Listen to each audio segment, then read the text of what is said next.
tried to give her a call again, and then she just added another phone number to the 13-year-old grandson, who's possibly with the daughter. Step out with this. 2412. Veteran crisis hotline's calling in, so they have a female veteran off her medication. She's over at the safe haven. Detective 12, check that one out. 6 Rumble, 2 1 star, take your shots.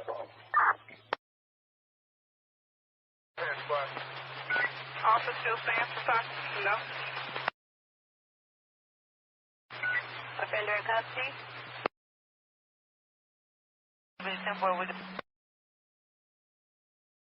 Thanks. Anyone else close, point to 0 something, let me know. First number.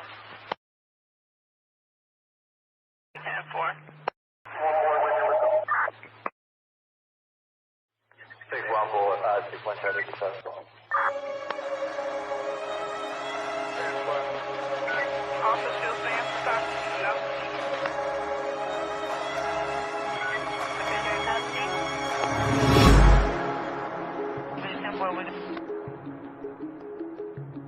Thanks. Anyone else close, point to 0 something, let me know.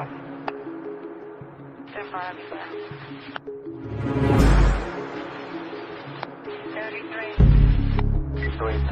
Can I let a supervisor know that I have a case report with arrest attached? 1830. Possible Sheridan and Wilson.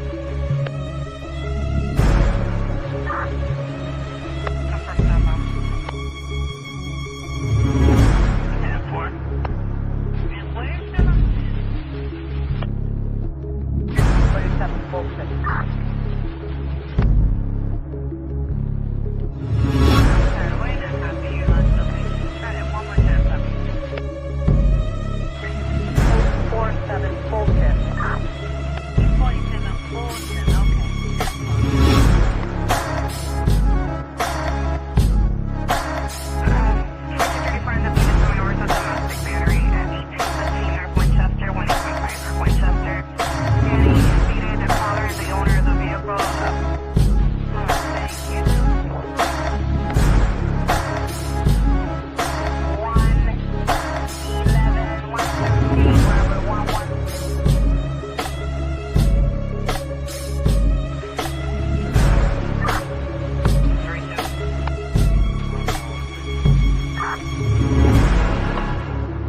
There we go. I always start off with this picture.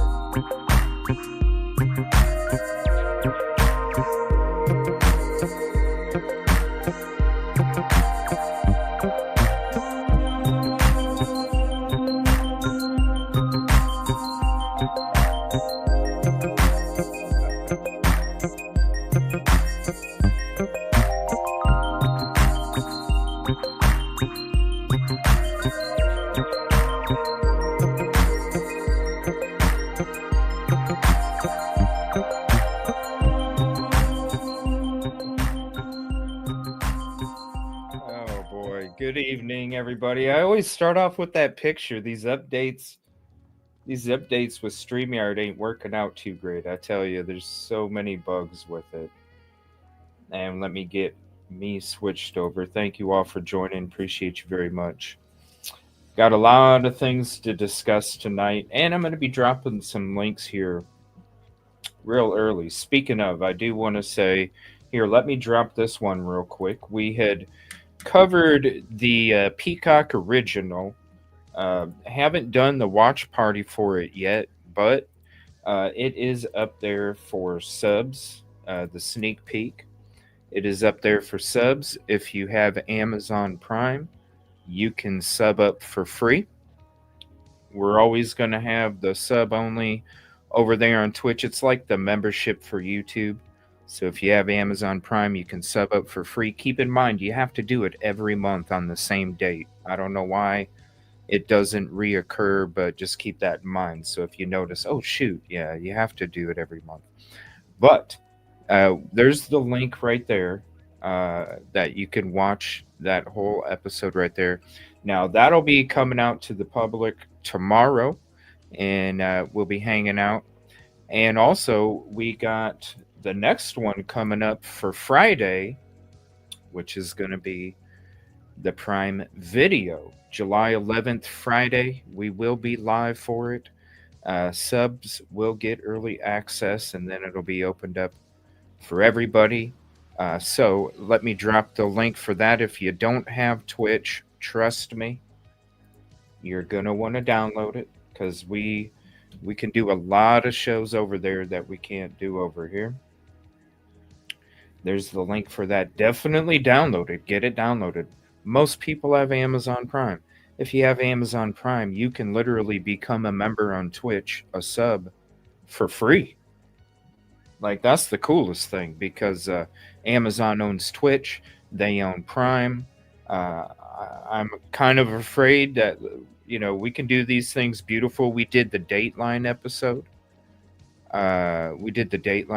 If you want to check that one out, here's the Dateline episode. We did that one, no problem. We've done all of these, no problem. The Crime Nation, if you want to check out the Crime Nation episode, here's the link for that. It'll all be in the chat or in the description of the video. But definitely this one right here is going to be the best one, because when you see the trailer and you see who's in, listen, we watched these other ones. There's been fake friends. There's been people that just walked by him. There's been people that have been on dates. There's been a whole bunch of other people, so experts that sometimes didn't even study. They had to look at the folder. But when it comes to this documentary right here, this one is going to have family members we haven't heard this whole time. For 2.5, 3 years, we haven't heard from them very much. The people that found the victims are telling you what they witnessed and what they walked into and everything. Seriously. We've already covered a few of them already. That's right, Caddy. It's going to be the best. Yes. It's going to be the best one because you have people that were there that found the get out, get out. You know, this one is going to be wild. So definitely hit those links. Go sub up if you got Amazon Prime. If not, you can still sub. We can't do it over here on YouTube. So, if you want to be a sub over there, it's the same price. You know what I'm saying? It's the same price. But if you got Amazon Prime, you can sub for free. It's a beautiful feature. It really is. But we're going to go over a few things tonight. Now, good evening. What's up, Lucy? We're going to go over a few things. I'm going to be, it's been a week. It's been a week since the plea deal took place. We did the shows, we broke it down, live with the hearing. We discussed it, and I've been busy with work the last few days, and I'm back here tonight. But as I've sat back, what's up? As I've sat back and I've watched the speculation, it's like I said, when me and Yoli and Rosie were on the show covering the court hearing live, even the day before that, I was like, the fact that there's not going to be a trial, there's going to be so much wild ass speculation because the checks and balances, there's not going to be a trial to show what is true or not. And you can see it already taking place. You know what I'm saying? You can see it taking place already with some of the, it's like some are digging back 2.5 years ago, going back to things that people discussed so long ago and just rehashing it. And that's, I feel bad for the victims. I really do. Because the more that this crazy ass speculation, I just need to have a title and just ramble for 30 minutes and discuss, what ifs and what could be's when there's never going to be a trial. There's never going to be any answers. And all that does is re-victimize these families. People are unhinged, Lucy. I'm seriously. I'm like, holy hell. I've even had, I've been streaming over at the TV channel the last couple nights when I've been done with, when I was done working. If you're not subbed to that channel, here's the link for it. I've been streaming over there, just chilling back. We got hit too many times at the lounge. So I've been hanging out over there and just kind of chilling back, hanging out. And I'm just like, I was kind of telling people like some of the messages that I was even getting, it was just the messages that I was even being sent to me. I'm just like, you all have lost your damn minds. Y'all have lost your damn minds. And I really feel bad for the victims and the families too, because you know what I'm saying? The more that these things get discussed, the more these, like, listen, we know that there's a lot of shit that just isn't even, like, come on now. Like, come on now. All that does, the victims' families are seeing this. You know how much these victims' families are all over social media. You know how much social media is a major part in a lot of people's lives these days, and then to act like the families and the spirits of the victims is not even gonna is like they're not even gonna pay attention to it just because people need to, you know what I mean? Listen, there's other cases. We're going to be discussing other ones as well. We've worked on other ones. But I'm going to be coming up with a different series, okay? I'm not going to be, listen, The last 2.5 years, we've talked all the what ifs, what could be. We've talked all of the different, you could videos, different ideas, theories, thoughts, opinions. You know what I'm saying? We've done all that. We were there from the beginning. There's no reason, because all it does is that stuff also inflames the community. You know what I'm saying? And that's why a lot of people are saying in chat, like, it's bonkers. It's people are becoming unhinged. Like, the shit is wild. When I have people emailing me, like, they hope that I go through this shit one day. It's like, Jesus, what the fuck, man? Like, for real? Like, it's that bad? It's that bad? This is what inspired me to do this series that I'm going to be doing.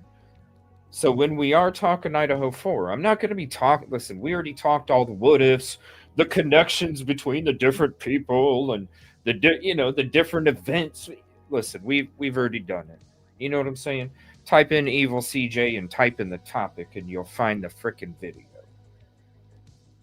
We've already done it.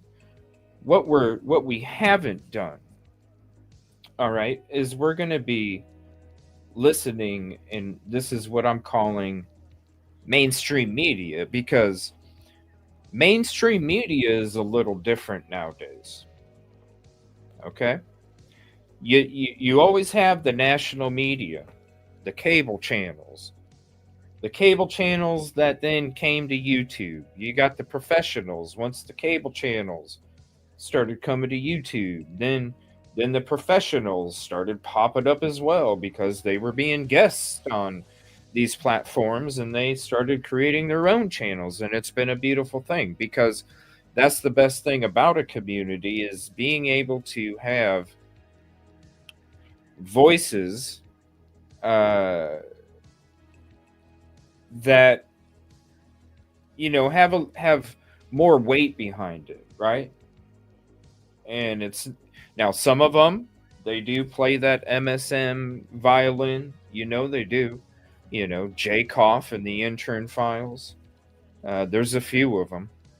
Nancy Grace gets, she goes there a little bit here and there. She was good for a while. Now she's off her rocker again. But then you got, like, all of these professionals, lawyers, prosecutors, defense attorneys, all these different professions on here. And there's a whole lot of people talking when it came, since this plea deal.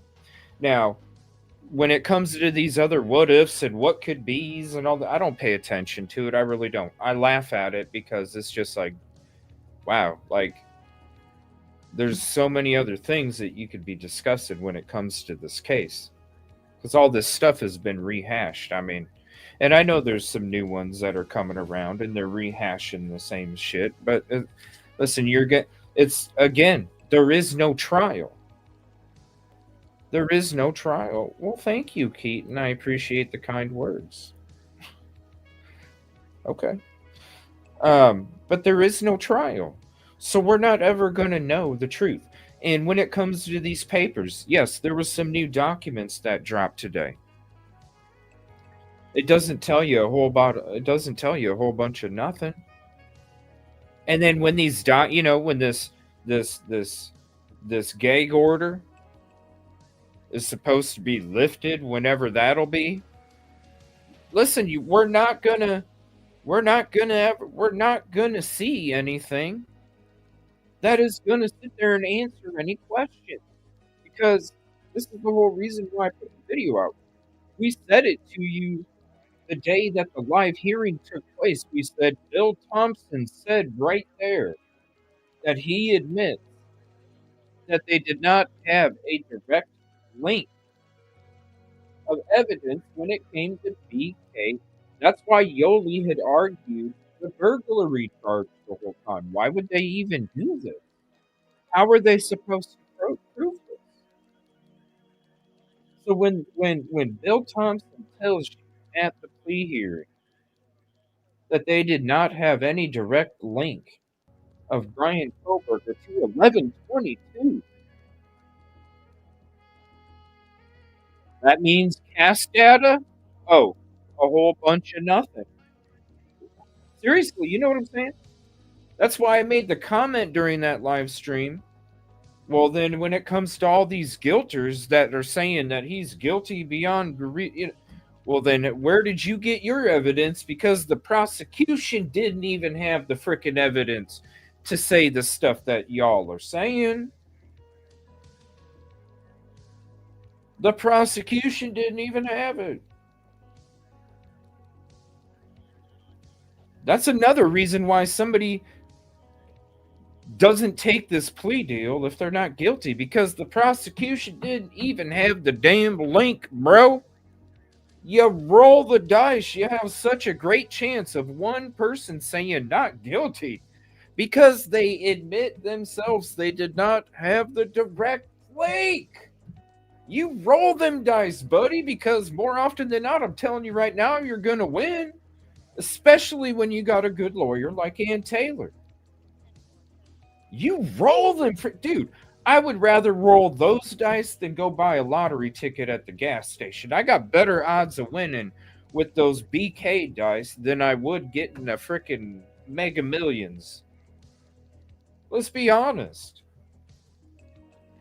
That's exactly why I say, you got these professionals coming up. These professionals have come out in the last week and they've said the same stuff that I was telling you. When I saw him, wow, he's eager to answer, you guys. He's eager to answer. He's stern. He's serious. He's collective. He's focused. Listen to all these experts, these body experts. We're going to listen to one of them tonight, Dr. G, when he visited STS. He's going to tell you the same thing. It's called common sense. There's a reason that when these people go to these schools and these degrees and they do good at a specific subject is because they got common sense for the damn subject. Now, some people don't have the fortunate, they weren't able to grow up in the street. Guess what? I did. I learned a lot of shit. The shit is common sense. So when you have people becoming unhinged, the speculation videos do nothing but inflame the community. I said it a week ago. I said it's going to be sad because you're going to see all the speculation go crazy because there's not going to be any trial now. There's not going to be any checks and balances to what people are going to bring up about what could be and the connections between these people.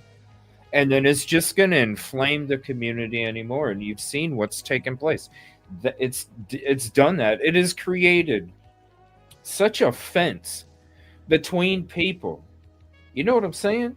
Between people that have been friends for a long time. It's created a fence between those two because of this. And it just keeps inflaming it anymore. So what we're going to do when we're going to talk about it, we already talked about all that stuff before. Like I said, you just type in EvilleCJ, put in a topic, bam, we talked about it already. But what we are going to talk about is we're going to be highlighting these professionals, okay? We're going to have these shows. It's a new series I'm starting tonight.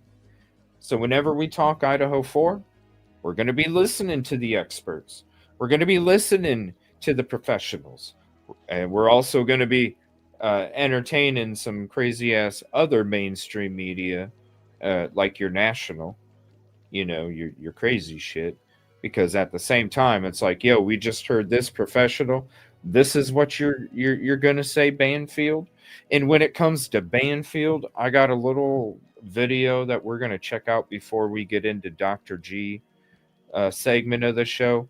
If you guys haven't heard Larry, the prison guy, and his appearance on Banfield's episode from today, I don't even know how this dude is allowed on the airwaves, man. The stuff that he was saying was have any of you seen it? The Banfield with Larry, the prison guy. Has anybody seen it? Let me type a one in chat if you have. I watched it as soon as it dropped. I was like, who the F is this guy? And how in the hell is he? And Banfield's just letting him say this stuff. And I'm just like, dude, what the hell is wrong with you? Where is your ethics in this journalistic? Like, what? Yo, it was nuts. And Ashley was like, Ashley, right in the beginning, she was like, this is where I get my advice from. And I'm like, oh, interesting. You know, I've seen him on a couple shows here and there. The dude is a freaking loony already. But listen, this right here, this one takes the cake. I've never seen a guest of any, listen, any of these podcast shows even. I've never seen a guest like this, and I'm just like, Ashley, you didn't even like, you know what I'm saying? He was driving the damn car off to the shoulder, and Banfield was just letting him take the wheel. I'm like, are you fucking serious? Like, what the hell is wrong with you? We're going to also talk about one of BK's friends, Josh. There's a lot of discussion about Josh and how you know, they studied Elliot Rodger together at DeSale under Ramsland and all this other stuff. There's a lot of different reporting going on that. Now, what I'm going to do is I'm going to show you the Facebook post that he put out earlier, claiming what the truth was. And then we're going to go to a new interview, and then we're going to go to some old ones. And you let me know what you think when it comes to him. Also, we're going to check out that 3D animation. I want to say shout out to Asget Industries. She was also a victim of plagiarism a couple years ago, in the very beginning. Asget Industries put out a video just kind of like what she did recently. And if anybody's an OG from the very beginning, you'll remember that somebody that was going by van life, goes by open mind, put her own little thing on it, and then she actually, News Nation, she claimed ownership of the work and gave it to News Nation without the content creator's permission. Asget Industries was the person who made it, claims that it was given to her just to try and save face. And this is why, yep, Michigan remembers. This is why the plagiarism is so important and why it means so much to me, because it does happen to people out there, and it's not right. It's not right whatsoever. And and when I found that out, that's when I distanced myself from that person, because I was like, look, if that's what you're willing to do, that was before it even happened to me, you guys. I was like, I don't associate with that shit, and that's something that I'm not willing to even be around. So later, other people, I warned other people that I was with back then not to work with her, and you know, whatever, they did what they want, and then look what happened. Yeah, yeah, she's awesome. She is awesome. Like, and that's why I felt bad for her back then, because when I found that out, I was like, wow, dude. Because listen, when you see the work that she did, it's no wonder she's working with Dateline, and it's no wonder she's working with, I mean, she does amazing freaking work. And I want to show you guys that. Now, when it comes to where he parked, you know, there's a lot of different stuff out there, even to what he admitted, you know, in court in the plea deal. He admitted that he said yes to it, but Bill Thompson's the one that said that he walked through the sliding glass door on the second floor. Now, you also see some stuff about where Koberger parked, okay? And regardless, and I know we're never going to know, even after the gag gets lifted, it's going to be just as generalized as what we've known already. We're not going to get any answers. BK's the only one that holds the key, and it's up to BK It's up to BK when he wants to share that information. Honestly, I just feel, like I said from last week, I feel like he's going to hold the secrets on purpose because that's how he still has control. Those people are all about control. And look at what it's doing to the family already. They're very upset and they're heartbroken because the DP, they don't get to have the trial. They don't get to find out what happened. The DP didn't take place, and then he holds the key to what they want, and that's what happened. So I don't even see him putting that information out there. But when it comes to that, I still really feel like the dude parked where I parked at the house. You know what I'm saying? I really feel like he parked there. And when it comes to how he entered, I really feel I just how okay, listen. How was he supposed to what did he have? Like a tie-in to the DoorDash directions? Like how was he supposed to know? How was he supposed to know that a DoorDash was going to be delivered? Okay? If he took all of this time and this effort, right? If he took all of this time and effort to to to commit, he had the suit on, he was all ready to go, right? How is he supposed to know that the DoorDash delivery was going to take place? He wouldn't. He wouldn't. So that's why when you're going to commit the crime, and this is why I still think what I do when it comes to him entering through the third floor sliding glass door, is because he would be parked right here, because this is a perfect spot right here. This is the spot where you can be hidden from a bunch of brush and you can watch everything that's going on through the sliding glass doors up and down and the windows facing the right side as you're looking in that direction.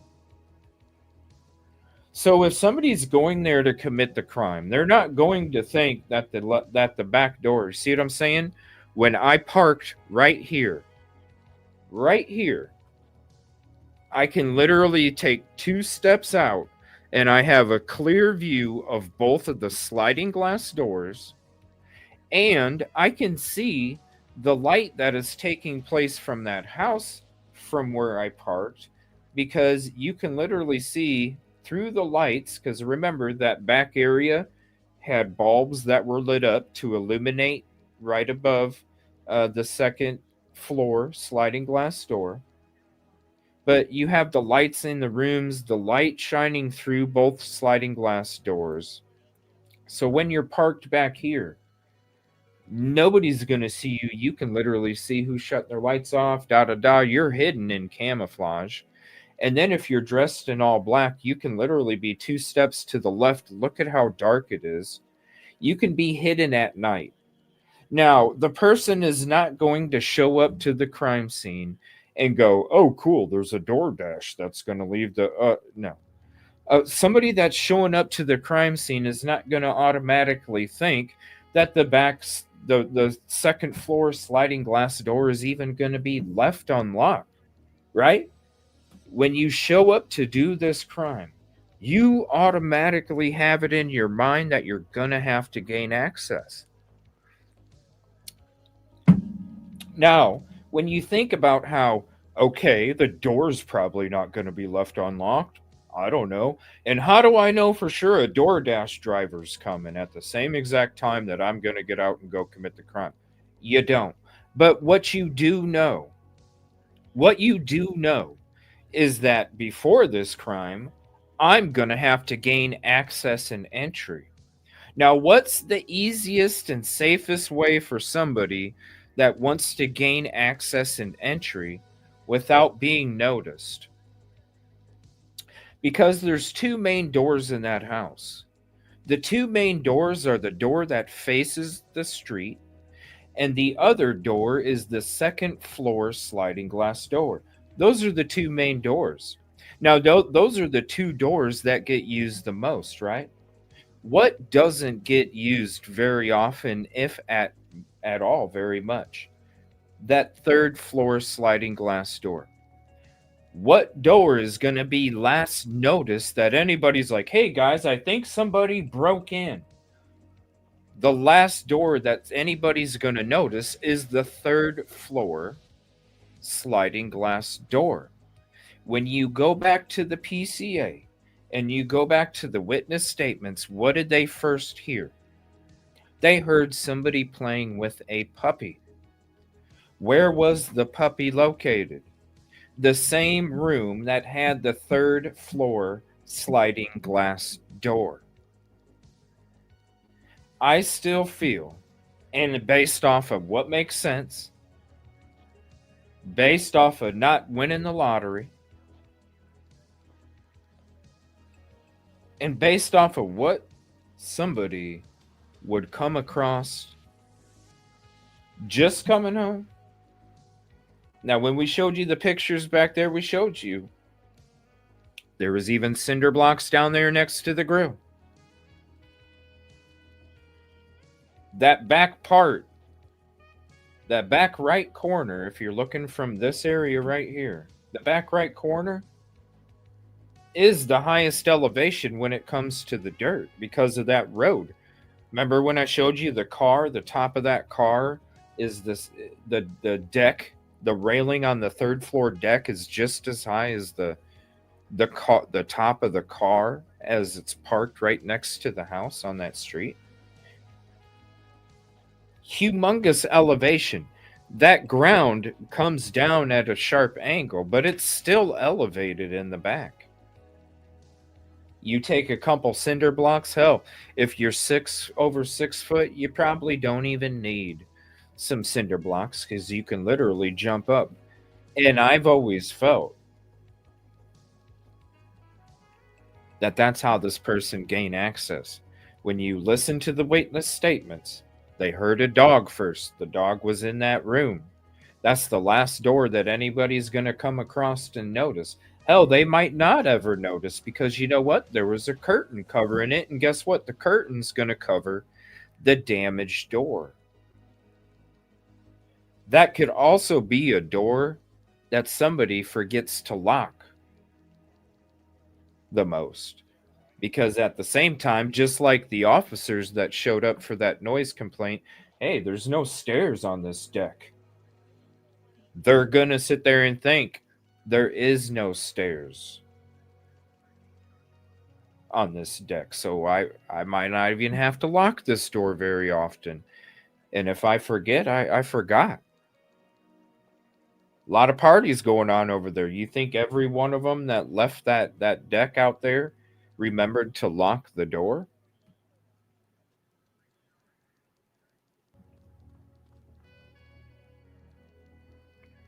I'm just saying.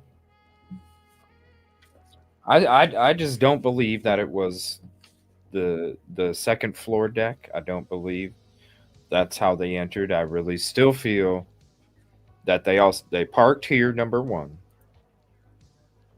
You got the best visual straight ahead. You got the bushes to cover you for camouflage. You can see how dark it is at night. This is 1 year to the day of the crime taking place when I was out there. And you can see how dark it is. I got the whole view of the only access to this neighborhood, and I got a good 30 to 45 seconds of notice because I can see somebody coming in. You see this lit up area right there to the bottom of me? That's Sigma Chi's house. You can literally see cars driving down Taylor Avenue in this footage. So when it's this dark and you're dressed in black, ain't nobody gonna see you, especially behind these bushes. You have the perfect view of anybody coming in, coming out, any kind of action leading up to you. You got the perfect view to the right because you got the whole view of the apartment complex. And literally, all you have to do is take a couple steps from here, and you're already at that cement slab for the second floor sliding door.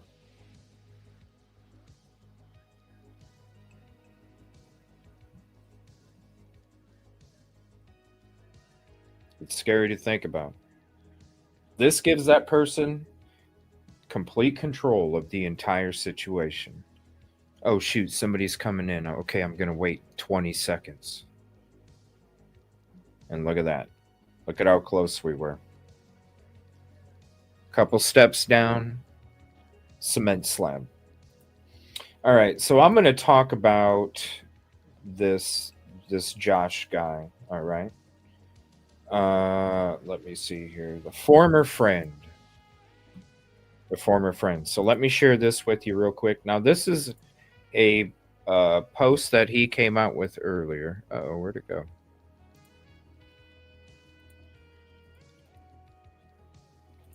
So this is a post he came out with earlier.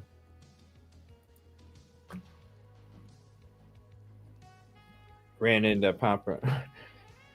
Oh, I know. Like when you see this new trailer, because I'm gonna show you this new video that dropped a little bit ago, referring to Josh here. They were talking about the whole connection and I was just like, I was just like, these people are just going crazy. This whole Elliot Roger, Papa Roger, Brian Koberger connection. It's just wild. And this is what we're going to be talking about here for a few minutes. All right, so this was obviously more than 2 hours ago. This was earlier today. And this is from that friend, and this is what I'm going to show you the new video of his interview. Then I'm going to show you some old interviews from 2023, okay? So maybe some of you don't remember him.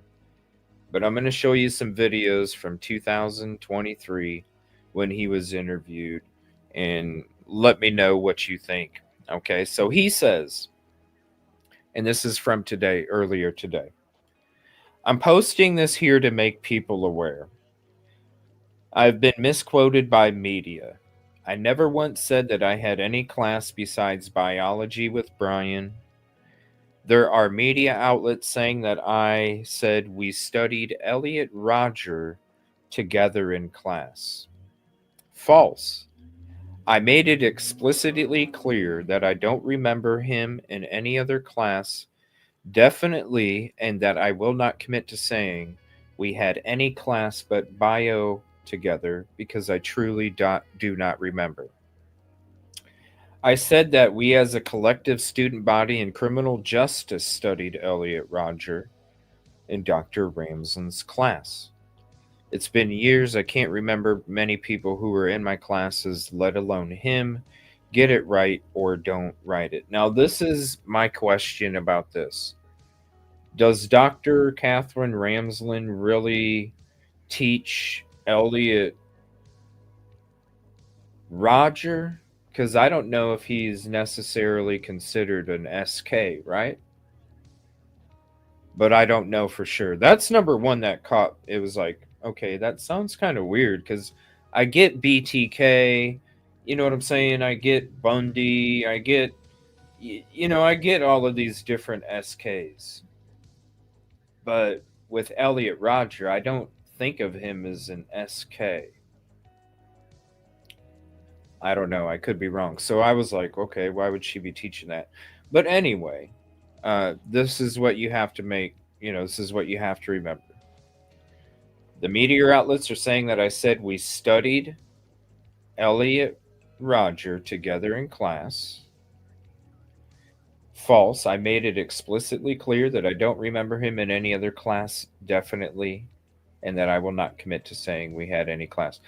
Now, I don't remember him in any other class, but they had biotech together, okay? So there's a lot of people, even mainstream media, that are kind of putting it out there. Now you'll see they'll have some words being said, and you don't see his face, and you don't see the video of him. You hear the words of him, but then they put like pictures up and stuff like that. So how do you know if it was edited or not, right? So that's why we're going to check these out real quick. So let me play this one for you. Now this one was from earlier today. And this it is going to be talking about Elliot Roger. And they are talking about this. And then they showed this guy right here, Josh. And then I'm going to show you a couple older videos with him in it. Let me know if he really did, like, did he make it clear that he don't remember him? I don't know. We'll find out. Here's this one from today. All right, hold on.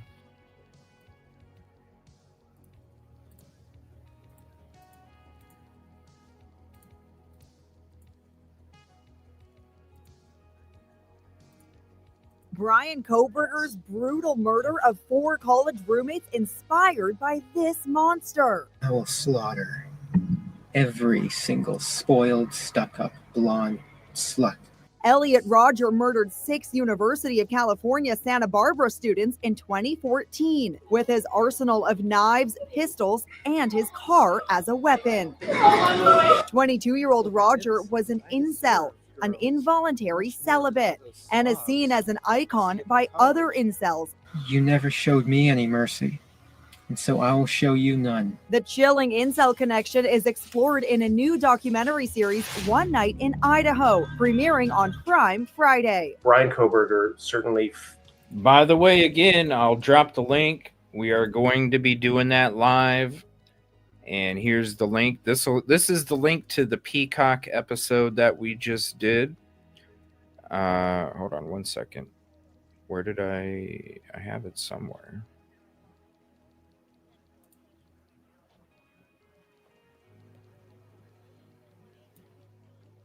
Here's the link to the Peacock episode that we just did last week.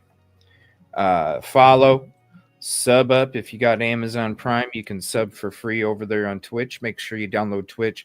We'll be doing this live as well. We did the Dateline, Crime Nation, Peacock. We're going to be doing the Prime Video sub only sneak peek, and then the watch parties for that coming up. So speaking of, there's 2 more days left. So you can easily just click that link, and then it'll take you not only to the episode of the Peacock one, but also you can hit follow and then also sub up for the early access. All right, back to this here. Subscribed to a lot of the point of views of Elliot Roger, which is anger towards women, a lot of feelings of rejection. I'm 22 years old, and I've never had a girlfriend. In his insane killing spree... Okay, so... what I do know, because Rosie and I did shows on Elliot Roger a year or 2 ago, we discussed the connection between Elliot Roger and possibly BK.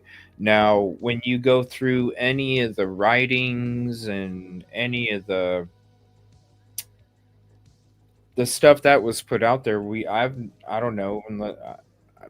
I kind of beg to differ, and I still do when it comes to this whole connection with this, because I've never seen anything where Brian had written the stuff that Elliot did. You know what I'm saying? There's been a person here or there. I mean, how many people have come out? You can hear all these friends from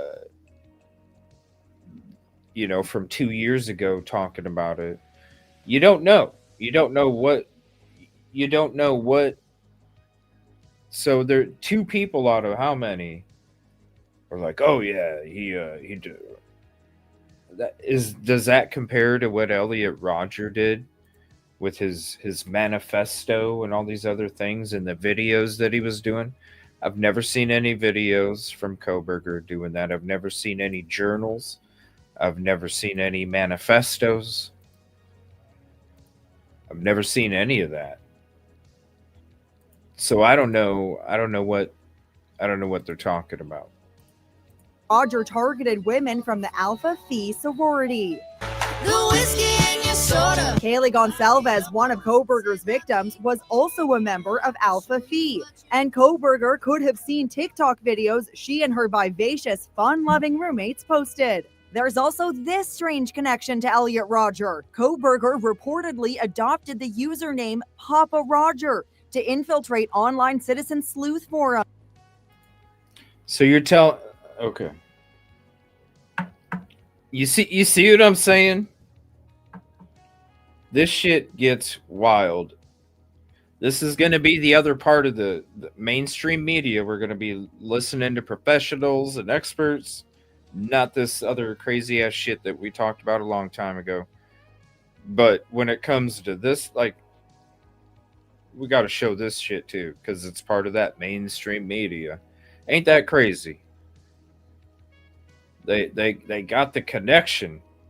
They got the connection between BK and Papa Roger. Kohberger reportedly adopted the username Papa Roger to infiltrate online citizen sleuth forums. Brian Kohberger.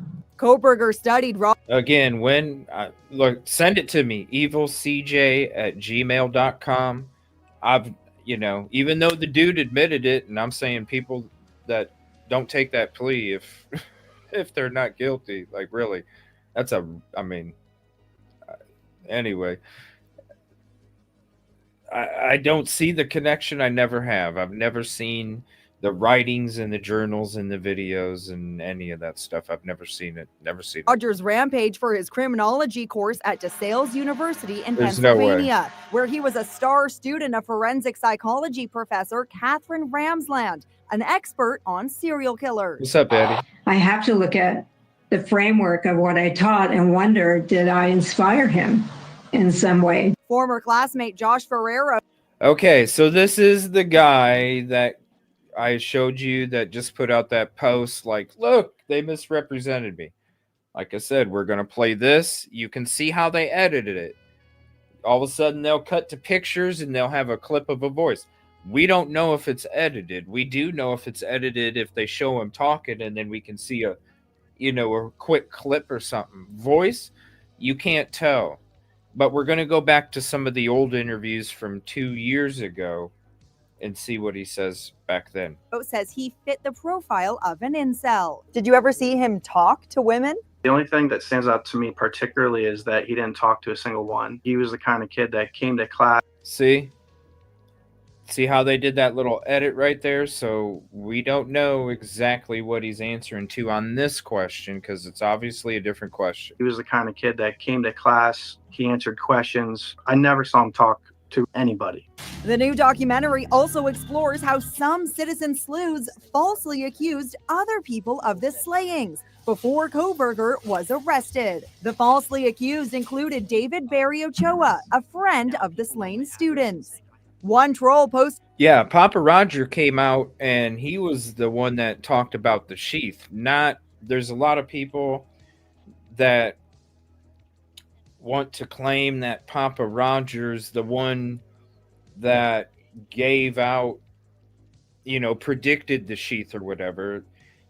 Papa Roger actually said if they know what kind of weapon it was, they must have found a sheath. He did not say they're going to find a sheath. He didn't say that. So if you really go back to what he said, and I know Blackhawk, I know if you want to, you could tell people exactly what he said. What Papa Roger said was that they, based off of them, determining what kind of weapon it was, they must have found the sheath. Yeah, there's no way that Papa Roger is Brian. I've always said that I felt like it was law enforcement. That's been what I thought. It was law enforcement. Because you're putting out, you're so this dude would get really pissed off at people for disagreeing with the order and, all of this, the facts of the crime. The dude would lose his shit. That's why he got kicked out of the Facebook group. But it can't be him, because he was out there typing weeks before Kohberger was even arrested. But there was still activity out there. And you also have to think too, you guys, and this is what's reckless with mainstream media. You just have to use common sense. Common sense will tell you, if Papa Roger was connected to Brian Kohberger, the prosecution would have gave it to us. You know what I'm saying? They would have. Listen, that we know they didn't have very much. They didn't even have the direct link. We know that. So if they really did have, and shame on mainstream media, because it's common sense. If they really had a true connection, don't you think Bill Thompson would have said it at the plea hearing about Papa Roger? Don't you think that would have came out in court documents, because it wouldn't have been sealed? They would want that information out there, ladies and gentlemen. They would want that information out there, because that's more of public guilt before trial. You know what I'm saying? Just like I said, the reason they want to green light the leaks with Dateline. I wouldn't be surprised if they just plausible deniability, but they were cool with it. Yeah. So if they really did, and this literally dropped today, so they should have known. Like, come on. It doesn't take. It's just sad and it's unfortunate, because look, this is going to be this whole conversation now.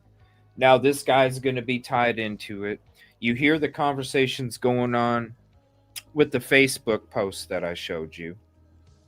And now he's going to become another Jeremy. He's going to become somebody else that people are just going to go after, you know? So we only heard a little bit about what he said here, but we're going to listen to an interview from a couple years ago, and he says a little bit more. We'll finish this one up. There's just a couple seconds left. These photos side by side, claiming David matched the killer's wanted poster. Now people know my address and saying I have something to do with it. Their lives were turned upside down, one, because they lost one of the people closest to them, but two, because they were then having to fend off accusations that they were murderers. You know what I'm saying? And then you look at the stuff that's going on with Catherine Ramsland, even, you know, where people are like, it's so sad. It's unfortunate. All right. So this was from January 3rd, 2023. Okay. So this is a link on Twitter. All right. And this is Cuomo. And this was 2 days before the PCA came out. The PCA came out on January 5th, 2023. Kohberger was arrested a couple days before this interview came out. And this is the first time that friend Josh joined mainstream media. So we're going to listen to what he said back then. Has known a lot of people in his life, and we have two right now who knew him during pivotal times. Josh Ferraro went to DeSales University with Brian 4 years ago, so this is before, okay? And we also have Benjamin Roberts, who was in class with Brian this semester and was with him after this. So two really important pivot points. Great to have you both. I'll start with Josh. Josh, do you recognize the guy that you saw in court today in terms of his bearing and demeanor? Same guy that you remember? Yeah, absolutely. He has that stone cold look. I don't think I recognize him based off of shock.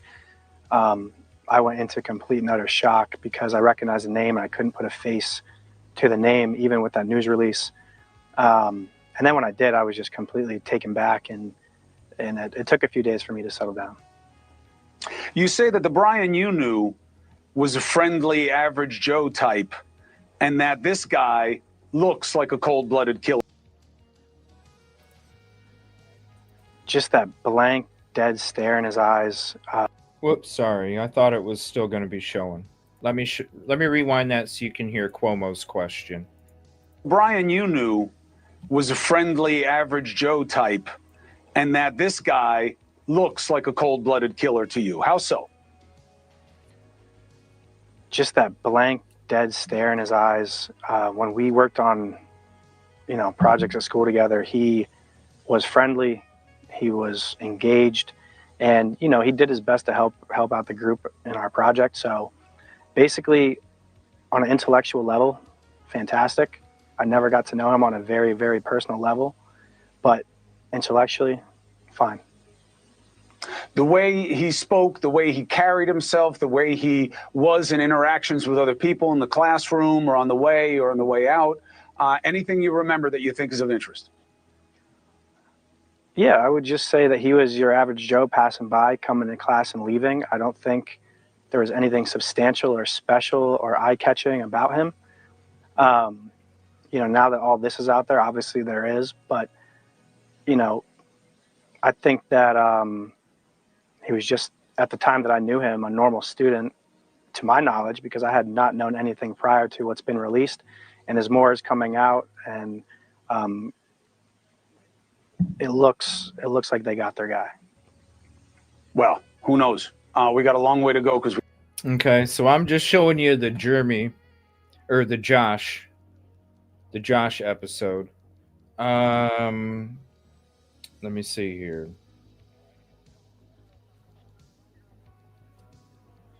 There was another one too. I'm trying to find it. There's a guy with the I don't care to hear from him. He was out in Washington. We can go through a lot of these friends interviews later on. I just want to focus on these ones here. Give me 1 second. I gotta find, because there's a bunch of them.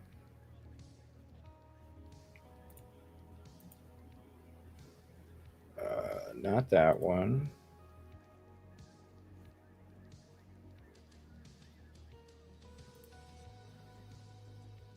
Okay. Here it is right here. Okay, so this is him on Law and Crime. This was January 16th that this one took place. So this was January 16th, Josh. Guys, what's going on? Josh Ferraro here.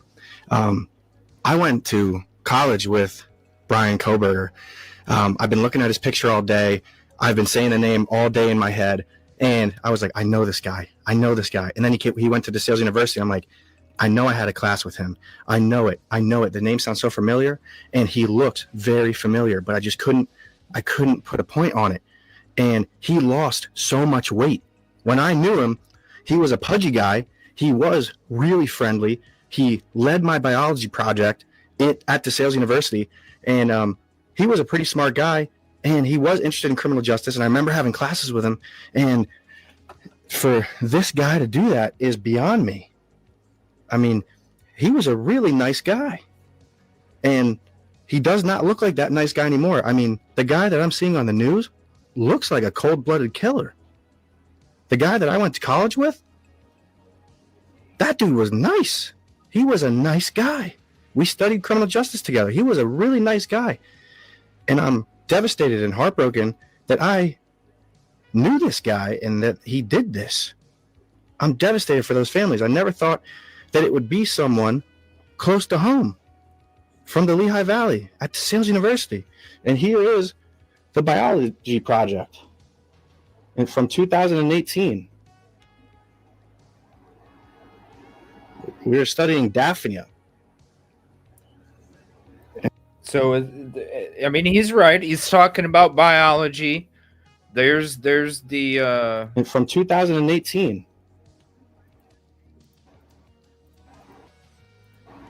Right there, you can see his name, Josh Ferraro, Brian Koberger.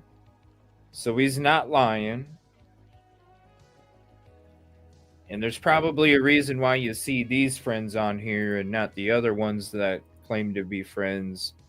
on this platform that can't even community post a photo of them together, because the people that are on these shows are actually vetted legitly as having a connection. So that's why you hear from these people on these programs.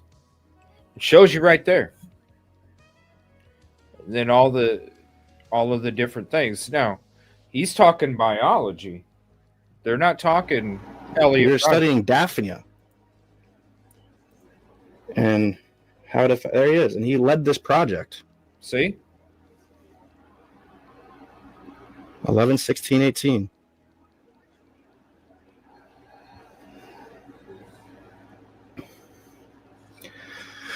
Now, I want to make it clear. This was not a close friend. This was a guy I did a project with. And my first impression of him was he's a little odd, but he's a nice guy. You know, does not stand out, but, you know, he blended in. Like, he was a pretty normal guy. And he does not look like a normal guy now. He looks so skinny and so threatening. I'm shocked. And this is not on. Okay, so that is what he really said, right? So when we come back to this, and this is why when it comes to these people reporting that they were friends and they studied Elliot Rodger together and all this other stuff, he's like, yo, look what they did. Look what they did. His car as a weapon. 22-year-old Rodger was an incel, an involuntary celibate, and is seen as an icon by other incels. You never showed me any mercy, and so I will show you none. The chilling incel connection is explored in a new documentary series, One Night in Idaho, premiering on Prime Friday. Brian Kohberger certainly subscribed to a lot of the point of views of Elliot Rodger, which is anger towards women, a lot of feelings of rejection. I'm 22 years old, and I've never had a girlfriend. Student of forensic psychology professor Catherine Ramsland, an expert on serial killers. I have to look at the framework of what I taught and wonder, did I inspire him in some way? Former classmate Josh Ferraro says he fit the profile of an incel. Did you ever see him talk to women? The only thing that stands out to me particularly is that he didn't talk to a single one. He was the kind of kid that came to class, he answered questions. I never saw him talk to anybody. See, not just a female. He said anybody. And you see how they kind of twisted it around. So when it comes to what he's saying, and I think the dude, and honestly, when you listen to what he said, especially on Law and Crime, he was like, he was different than these other people doing interviews. He was like, look, I didn't know him that good. I just did a project with him. He's not blowing it out of proportion. He's not trying to make it be something that it's not. And when it comes to all of these people that we're talking, it's pretty obvious, like out of all of those other people, oh, this and that, this guy's like, look, he's telling you the honest damn truth. I didn't even really know him that good. I just had a project with him. I knew him from before. Now I'm seeing him the way he looks now. Holy crap. It's a totally different story. Totally different story. So I hope people, instead of, because like I started off, the crazy speculation that's out there. It's already started with this one. Former friend, Elliot Rodger connection. Right here. They twisted it and spun it around. Don't let him become a victim, just like all these other people that became victims as well. Now, this is some crazy stuff right here. So let me share these real quick. And here's the documents that just dropped earlier today. Like I said, it's going to get to a point where when this gag order's lifted, we're not even gonna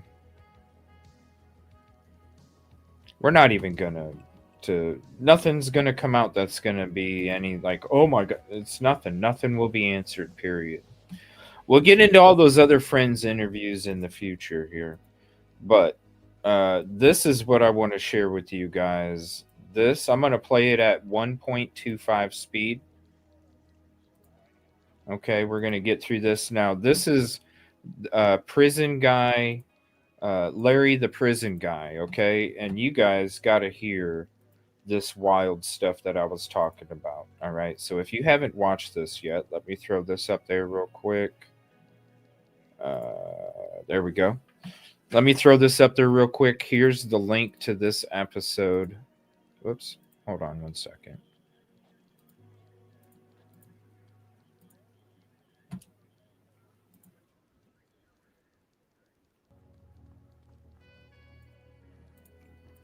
All right, so here's the link. Here's the link to this episode, and you can watch the full one in its entirety. I'm gonna show you guys. I don't know how that's what it is. I mean, listen to this though. Listen to what this guy says and how he talks. I'm just like, dude, how did you? And she don't even check him, right? Now, you got Banfield. She's talking. Remember?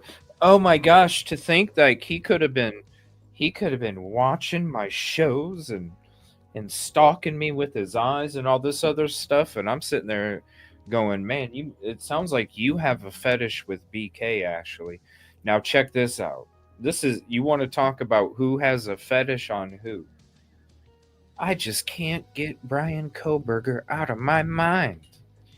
But listen to what her guest says. It's not Larry the cable guy, but damn, it's Larry the prison guy. Oh my gosh, just wait. It's not like he hasn't already been locked up for the last 2.5 years. However, I will say this. Things are very, very different. What's up, Bodo? What's both up? Physically and mentally. When you get sent away to a state prison or a federal prison for the rest of your life, it is very different. There's so many things that I've learned over the course of my, 3-4 decades, who's counting, in this business. I don't know who's counting. You got so much, but man, common sense just... Dr. Dre, keep their heads ringing. No common sense. But when I met Larry Levine, I started to learn way more than I thought existed about prison life, because Larry... Do me a favor. Reach out to me an email, okay? Please. EvilleCJ@gmail.com. Do me a favor. Reach out to me by email. I want to talk, all right? And it's good to see you back, too. We missed you, too. He has lived it. He's been in 11 different institutions. And he took his knowledge when he got out, and he did what we all hope, inmates will do.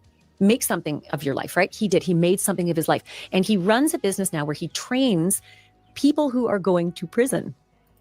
Right. That's why I said it's not Larry the cable guy. It's Larry the prison guy. I don't even know how he's allowed on airwaves. Just listen to him. How to be an inmate, right? How to get through the system, what to expect, what not to fear, what to fear. Like, I'm not listen. I feel bad for you if you're listening to this guy for advice, because this is where she gets her advice from. I'm sorry. You listen to this shit and you're just like, dude, you're probably an SK. The Martha Stewarts of the world love this guy because they don't know what's coming, and Larry knows. And so Larry has a business called Wall Street Prison Consultants, and he has written a couple of books, very good books. His latest one is Prison Politics 101, Mastering the Art of Survival. The book before that was Lies My Lawyer Told Me. And when I thought about Brian Koberger's this is so, oh my gosh, new life, post admitting and confessing to his... Listen, it's going to get vulgar, okay? That's warning content, graphic content. Like, it's going to get, this dude gets vulgar. He says some stuff. I'm just like, who the F says this on airwaves, man? I could see locker room, I could see locker room talk, but airwaves? Horrendous murders of those 4 kids in Idaho. I wondered what's it going to be like for him, not only day to day, but day one, night one. But I also wondered psychologically, what it takes and what hits you. You're like, what goes through your mind when you are facing the rest of your life in a box? No opportunity for parole. They call it toe tag parole, right? You're not going out unless you got a tag on your toe in a pine box. But there's so she's so down. You can tell she's so down with the street. You can tell. Oh, I know this. Oh my gosh. I know the slang. Okay, lady. much at stake, and there's so much protocol, Okay, and there's so lady. much like logistics that come into play Okay. after sentencing, which by my watch is coming up pretty soon, right? It's the end of this month. So I thought I'm going to give Larry a call and ask him about everything that Brian Kohberger is about to go through in his new life as an inmate for life. And here's our conversation. Oh, my Larry, if there's anybody who can lay out for me what Brian Kohberger is about to face just on day one, just on the transfer date when he goes from the county jail to a state prison, walk me through day one. All right. Well, they're going to grab his ass out of the county jail, probably at dark 30, whatever time. Put him on a transport bus. Maybe there's dark 30. And listen, if you guys haven't watched this yet, you guys have to keep this in mind. I'm gonna give you a spoiler. He didn't even know that BK pleaded guilty last week. Okay? He didn't. I'm giving you a spoiler because this whole interview takes on a different meaning when you come across to the part where he was like, oh, he did? I'm like, this guy didn't even know that BK pleaded guilty a week ago, and oh my gosh, the mainstream media series. This is the first show of it. Thank you for joining, everybody. We went through all the crazy speculation 2.5 years. We're gonna be doing this mainstream media series now, where we just highlight all of these mainstream. Listen to that. So keep that in mind. He didn't even know BK pled guilty a week ago, and he's saying all this shit. But oh my god, it gets vulgar, you guys. dark 30, whatever time. Dark 30. Put him on a transport bus. Maybe there's some other county jail inmates going to state prison. His whole way there, anxiety, his heart's going to be beating. He doesn't know what to expect. And remember, where he's at now is a county jail. It's a detention center. Well, prison is an entirely different world of its own. So no shit, Sherlock. Damn, I'm glad we got Larry the prison guy on. Thank you, buddy. Appreciate it. As the bus is rolling down the highway and he gets closer and closer, his anxiety level is going to go up. Yeah, just like if you're on a roller coaster, the same shit happens. Again, thank you for your common pennies, not common sense. Finally, does it really? You know, you can feel that? Oh, you know that it's getting closer? Ash, I've been in 11 different prisons, remember? I know. Yeah, he's been in 11 different prisons. He knows. Oh, what goes through your head. Yeah, you can see it from a distance because this is a maximum security. He's not going to a kiddie camp somewhere. So good, Mile. Kiddie camp? No. But I've even brought up this a week ago, and I was wondering, and I'd like to know, how many of you guys think that the reason that he didn't want the DP and pled when he pled was because he's going to try and get a sentence where he's sentenced to a mental institution where he will serve out all of his time? How many of you do you think type 1 if you think he's going to try and serve his time in a mental institution, or 2 if you think no, it's not even happening? And this guy lost.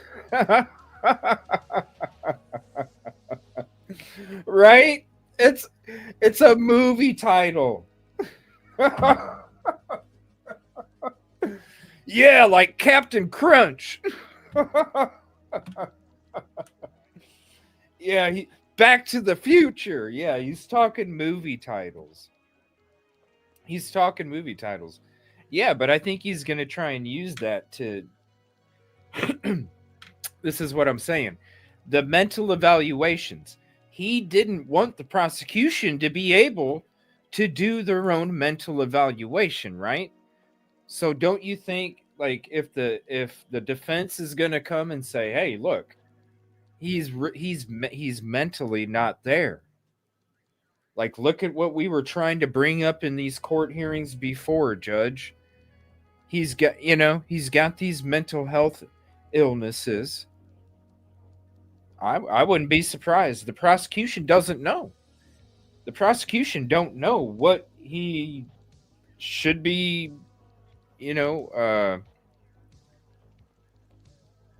what's the word? Diagnosed with or not, because they didn't have their own independent team get to study him. He blocked that. I think he blocked that and these other things because I think he might. I don't know. We'll see what happens. Sentencing's coming up in a couple weeks, and I can't wait to join y'all for that because that's going to be wild. But back to this schmuck. Away. I mean, you're going to see the wall, the fence, whatever it is, and as you get closer, that wall is going to get bigger and it's going to get taller, and he's going to realize I'm going to be here for the rest of my life, which I don't think will be that long because I think somebody's going to kill him probably. See, now that's messed up right there. You know what I'm saying?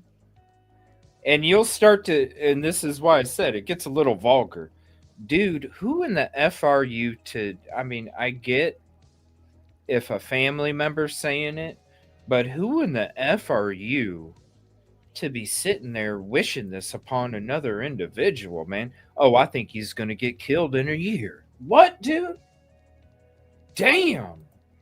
As you get closer, that wall is going to get bigger and it's going to get taller, and he's going to realize I'm going to be here for the rest of my life, which I don't think will be that long because I think somebody's going to kill him probably. But he's going to know that that's his new home for the rest of his life. They're going to bring him in. They're going to strip search him, make him cough. They're going to look up his butt, make sure he doesn't have a machine gun in there. See, what the hell are you doing on airwaves, bro? They're going to look up his butt and make sure he doesn't have a machine. Like, what the hell, dude? Like, who? Larry, the prison guy. Make him cough. They're going to look up his butt, make sure he doesn't have a machine gun in there or anything. And then they're going to bring him into what's called R&D, receiving and discharge. They're going to fingerprint him. They fingerprint everybody because they have to make sure it's really him, even though they know it's him. They'll fingerprint him. They'll take his picture. They'll give him an ID card. And they're going to run him through orientation, where they're going to talk to him about the institution. They're going to give him some uniforms. Probably, I'm saying probably because I've seen it different ways at different facilities. They're going to give him a physical. Find out what. Yeah, he's been at 11 of them, so he knows.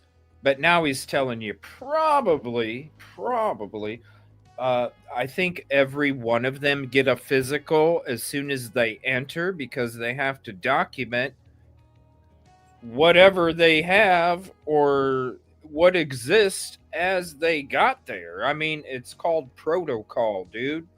You don't even know that? Listen, I haven't been to 11 of them, but I can tell you right now there's a frickin' protocol when it comes to that stuff. Maybe it's the glasses. I don't know. What kind of medical condition he's in, and it'll probably be the quickest physical he's ever had in his life because they're not going to run through a bunch of things. But they'll do that. What do they do? Tell me. What do they do? What's the physical? What are they going to run them through? Okay, well, they're going to check your heart. They're going to check your blood pressure. They're going to ask you if you have any medical conditions. They're going to look in your ears and your throat. They're going to look in your nose. They're going to ask you if you. Is there any? Do you hear anything other than no shit Sherlock this whole time? I'm just asking. Have problems going to the bathroom? Are you constipated? He'll probably be constipated when he gets there just from nerves. They're going to run him through. Now he's probably going to be constipated. Now, how would, bro?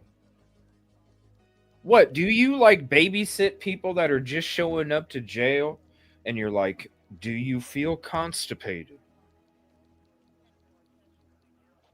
Because I'm guessing you haven't showed up as a convicted criminal that's going to just, show up the first time and serve time. So how do you know they're constipated then too? Unless you're in the bus that you go and pick them up and they're getting the ride for the first time and you go to each one of them one by one.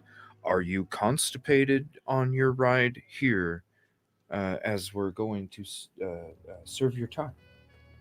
I mean, come on. How in the hell do you... Right, and people... Seriously, when I heard this today, I was like, you got to be effing kidding. Like a whole checklist, just like you went to the doctor, they're going to run, or anybody, they're going to run through all this, and they're going to determine what his physical condition is, because he may end up having a Is it job. like- I say may, because they may have him in isolation. Larry, Maybe. Yeah. is it like a medical exam room that Decades of knowledge right here asking this question. Oh my God. we all go into for the physical, or is it something very frightening and clinical and gray? No, it's like you're abducted from aliens, Ashley. It's a different procedure. I mean, what the... It's like you're going into a medical exam room, except they don't have all the shit along the walls.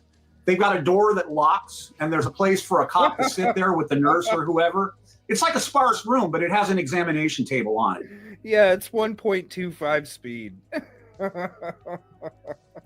So it's very, very brief. He's not really going to be left alone. And trust me, you don't want to take the 37 minutes. Well, if you do want to take the 37 minutes to listen to it at its regular speed, in fact, Mark and Betty, I'm going to speed it up a little more because honestly, it gets really nasty in a second. And I don't know. We don't need to focus too much on this. Larry, the prison guy. Yeah. Although I suppose if they had to, they could use it as a holding cell. But they'll run him through this, and then he gets to meet the shrink. That was always my favorite part. So I'd fuck with the shrinks endlessly. So he's going to meet the... He fucks with the shrinks endlessly. Okay. This guy fucks with the shrinks endlessly. He's a wise guy. He's a wise guy. Shrink, and they're going to ask him, do you have problems sleeping? Do you wet the bed? Do you have bad dreams? Do you want to kill anybody? I loved it when they asked me, do you want to kill anybody here? And I go, where? Here? I'd look around the room. I said, well, I don't see anybody here I want to kill. She goes, would you tell me if you were going to? I go, no. But anyway. Like, that's what you joke about? Oh, where? Where at? And Ashley's just sucking it all in. Oh my God, it's Larry, the prison guy. He's so smart. Wait. Is it like a regular medical physical, Larry? So they'll run him through the psychological test. They'll run him through the medical test. Then they need to classify him, which is actually pretty easy to do because he's never fucking getting out. So what's really to classify? Because he's never fucking getting out. I mean, just this guy, man, and she's just letting it all go. They may PC him. You know what PC is? Protective custody. Protective custody. Well, my sources within... That's decades of knowledge, y'all. The inmate rumor mill say that, the families are upset that he took a plea and they're not going to kill him. Well, the rumor is among people that I know that he's going to get some jailhouse justice. You know what that is? Well, I know what I think it is, but you give me the real story. Jailhouse justice. That's an answer that somebody doesn't know, and they don't want to act like they don't know. So they pretend that they do, but they're like, no, I'll let you answer this one. Then the inmate rumor mill say I'll let you that, families are upset that he took a plea and they're not going to kill him. Well, the rumor is among people that I know that he's going to get some jailhouse justice. You know what that is? Well, I know what I think it is, but you give me the real story. Jailhouse justice means that someone's going to kill him in there. This is so fucked up, dude. You're a freaking professional. You're a freaking professional. And you're calling for this man's death already inside the prison. That it's gonna happen. This is the second time that you've mentioned it already. And you're a professional. It's wild. He's going to want to get taken in. First of all, the majority of these people, Ash, they're never getting out. They're not. They're serving life sentences. They're serving 30 years. They're not really getting out. Okay? Right. What are they going to do? They can't lock them up again. So somebody's going to want to get a name for themselves. And they'll put out a hit on him. They'll kill him. They'll get a lot of what's called... Look at this. They'll put out a hit on him. They'll kill him. And then he goes even more into it. Street cred. And look at her. She's like, for doing that. A lot of respect. And it's possible that someone on the outside could pay someone who has a family member. Let's say a family member. Listen to this. He's talking about what other people could do. And I'm sitting there watching this 3 minutes after it dropped, and I'm going, What the fuck did I just watch? Of one of the dead kids. Knows somebody that knows somebody who knows someone in there. So some money changes hands. And they put a hit out on him. And, they turn him off like a fucking light switch. He's dead. He's like a fucking light switch. He's dead. Listen to I told you guys it was going to get vulgar. He's a target, a perpetual target. He's going to have to watch his back. He's not a scary guy. He may end up being someone's bitch for all we know. Someone will put a... Listen to this. And Banfield is just sucking this in. Oh. Mainstream media series. First show tonight, y'all. Trust me. When we're talking Idaho 4, it's going to be mainstream media series because we already explored all the theories, thoughts, and options and opinions and connections. We don't need to do any of that no more. But this right here, damn straight. We're going to make series out of this shit. Wait on him. Who knows? But the guy... Let me ask you this. Because I also think jailhouse justice isn't just that he's got a hit on him to kill him. It's also that somebody wants to shank him so he knows what it felt like. Listen. Ashley getting in too. Somebody's going to...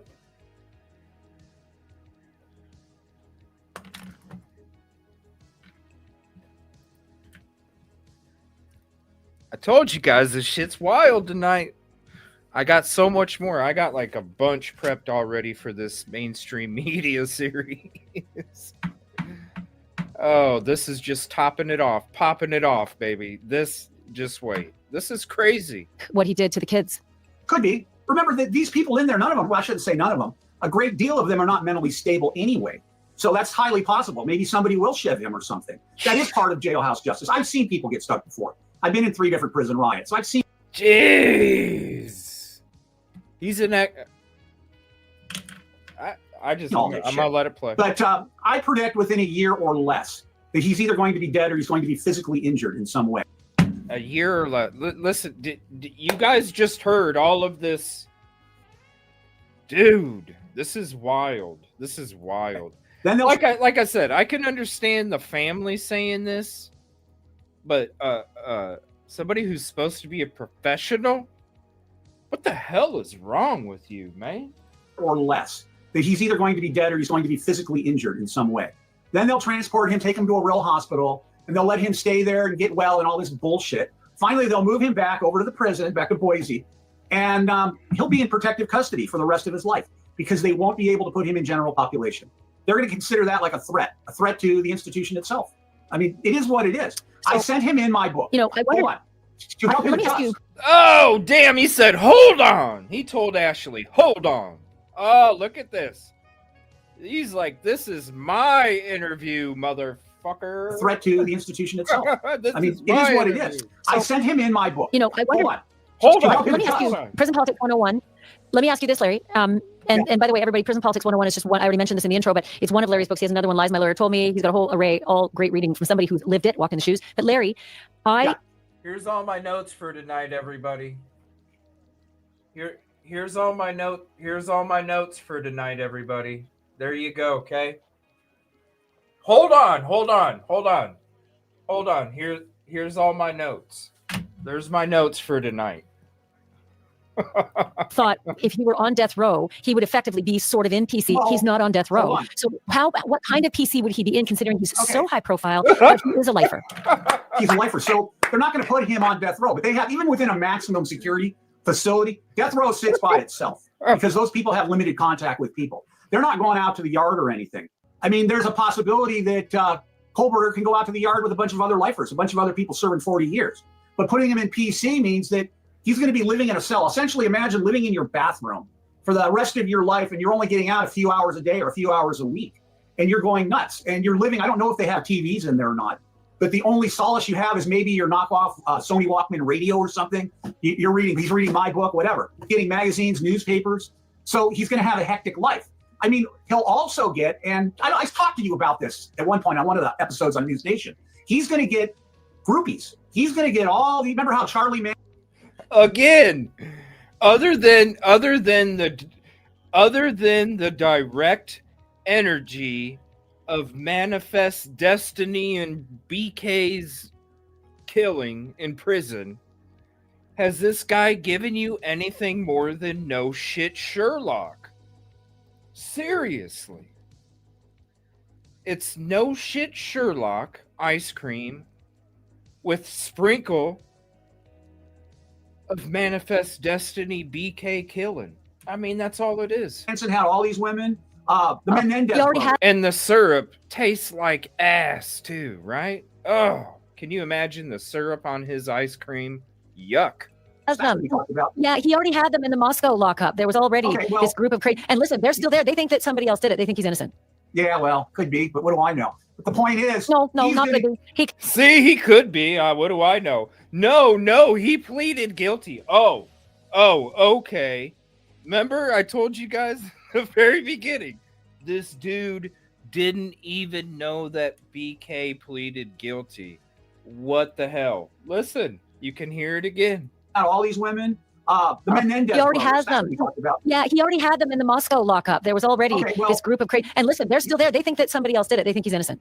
Yeah, well, could be, but what do I know? But the point is, no, not could be. He committed the murders and he admitted it in court. Okay, I'll give him the benefit of the doubt. I believe he did it, but.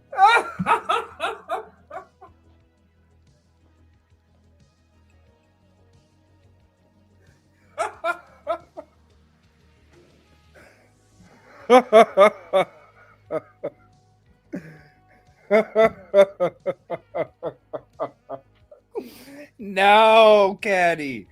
It's gone. It went off them rails. That baby's gone. We're looking for it like, where in the hell did it go?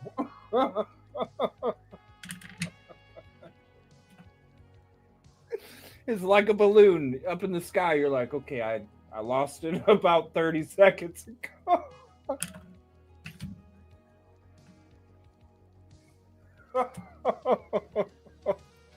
Oh my God. Who knows, a spaceship could land also outside your house. But at any rate, he's going to have all these groupies, a shitload of groupies. They're going to want to marry him. They're going to want to have his baby. They're going to want to try to help him escape. They're going to put money on his commissary books. So in one aspect, on the outside, he's going to have a following of people that think he's a celebrity. The people on the inside are going to think he's a piece of shit. He can't do. I mean, let's use Diddy as an example. Let's use Diddy as an example. Okay. Let's use Diddy as an example. Somebody who actually SA'd females. Did Brian S.A. any females? Bill Thompson said it himself in the plea hearing that there was no S.A. activity involved in the crimes. So number one, I don't know why you're comparing him to Diddy. Because Diddy did a completely different crime, bro. Okay? Completely different. That dude was S.A.ing females all over the place. All right? Well, allegedly.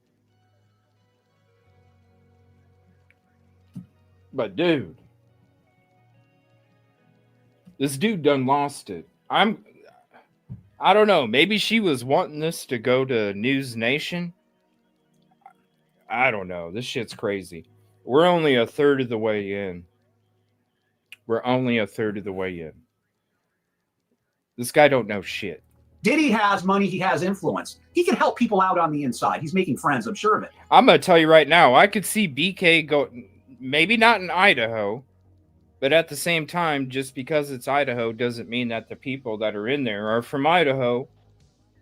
But I could honestly, because if you really think about it in a prison way, he didn't SA any of these victims. Okay?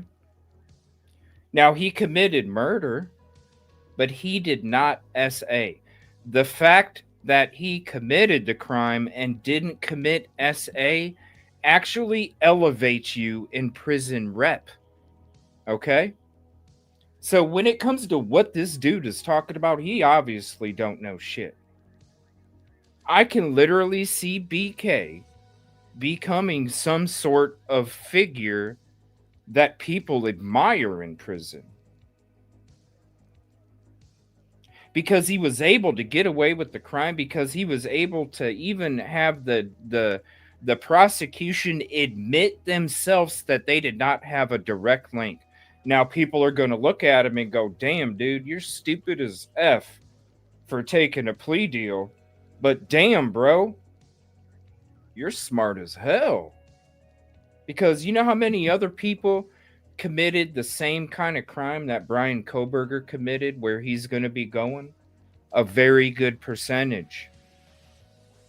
But when they're going to look at Kohberger, they're going to be, damn, dude, they didn't even have a direct link with you. With my case, dude, they had me 3 times till Sunday.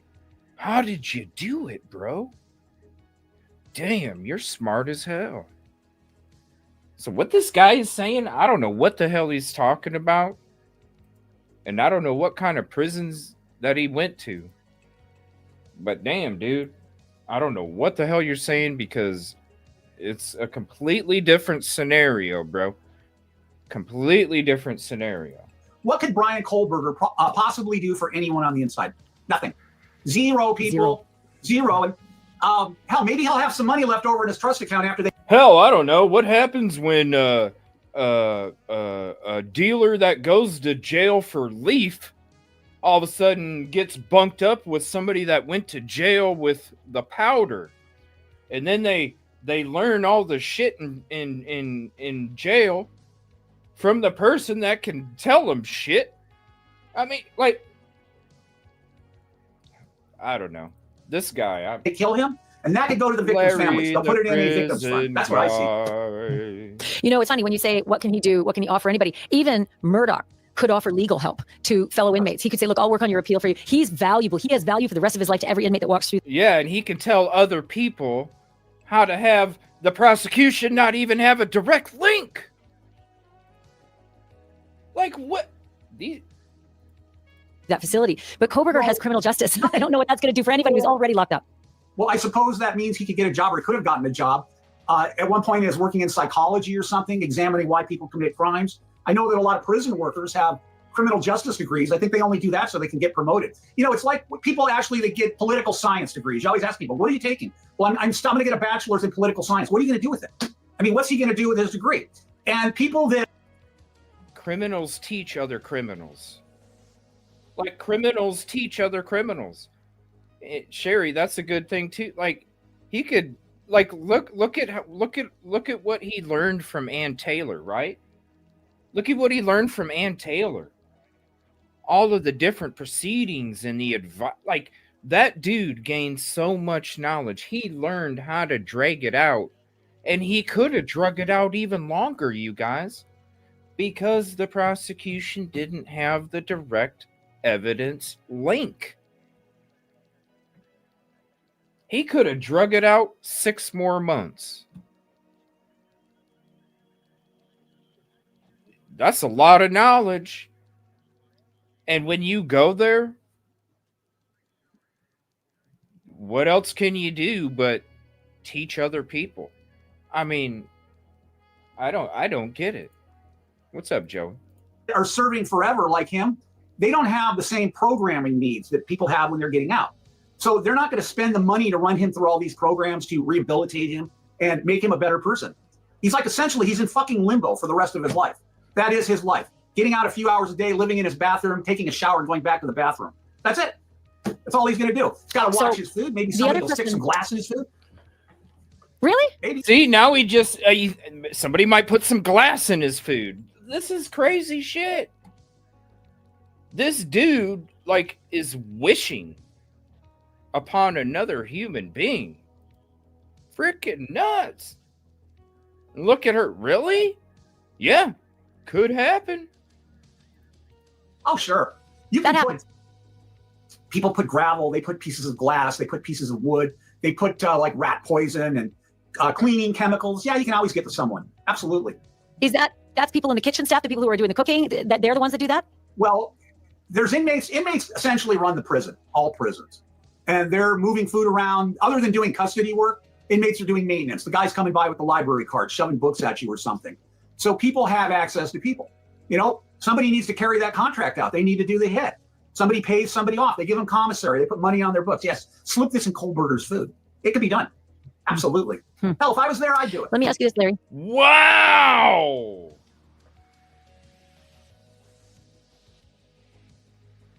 Psychopath. Hell, if I was there, I would do it. What a freaking psychopath.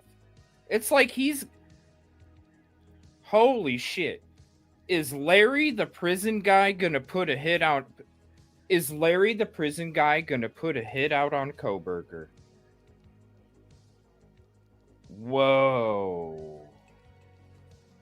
Listen right now. I'm gonna tell you right now, law enforcement. I'm being dead freaking serious right now.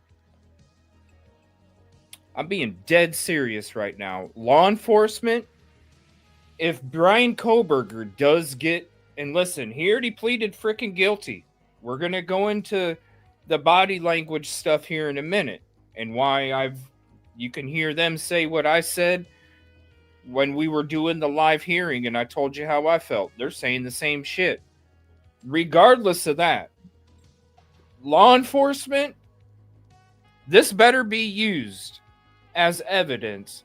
If Brian Kohberger gets glass in his fucking food, gets rat poison in his fucking food, there's some kind of contract hit out on him.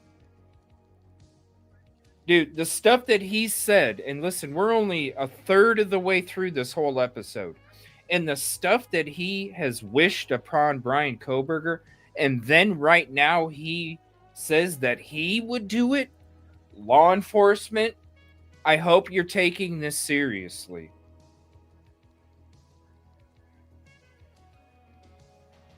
I hope you're taking this seriously.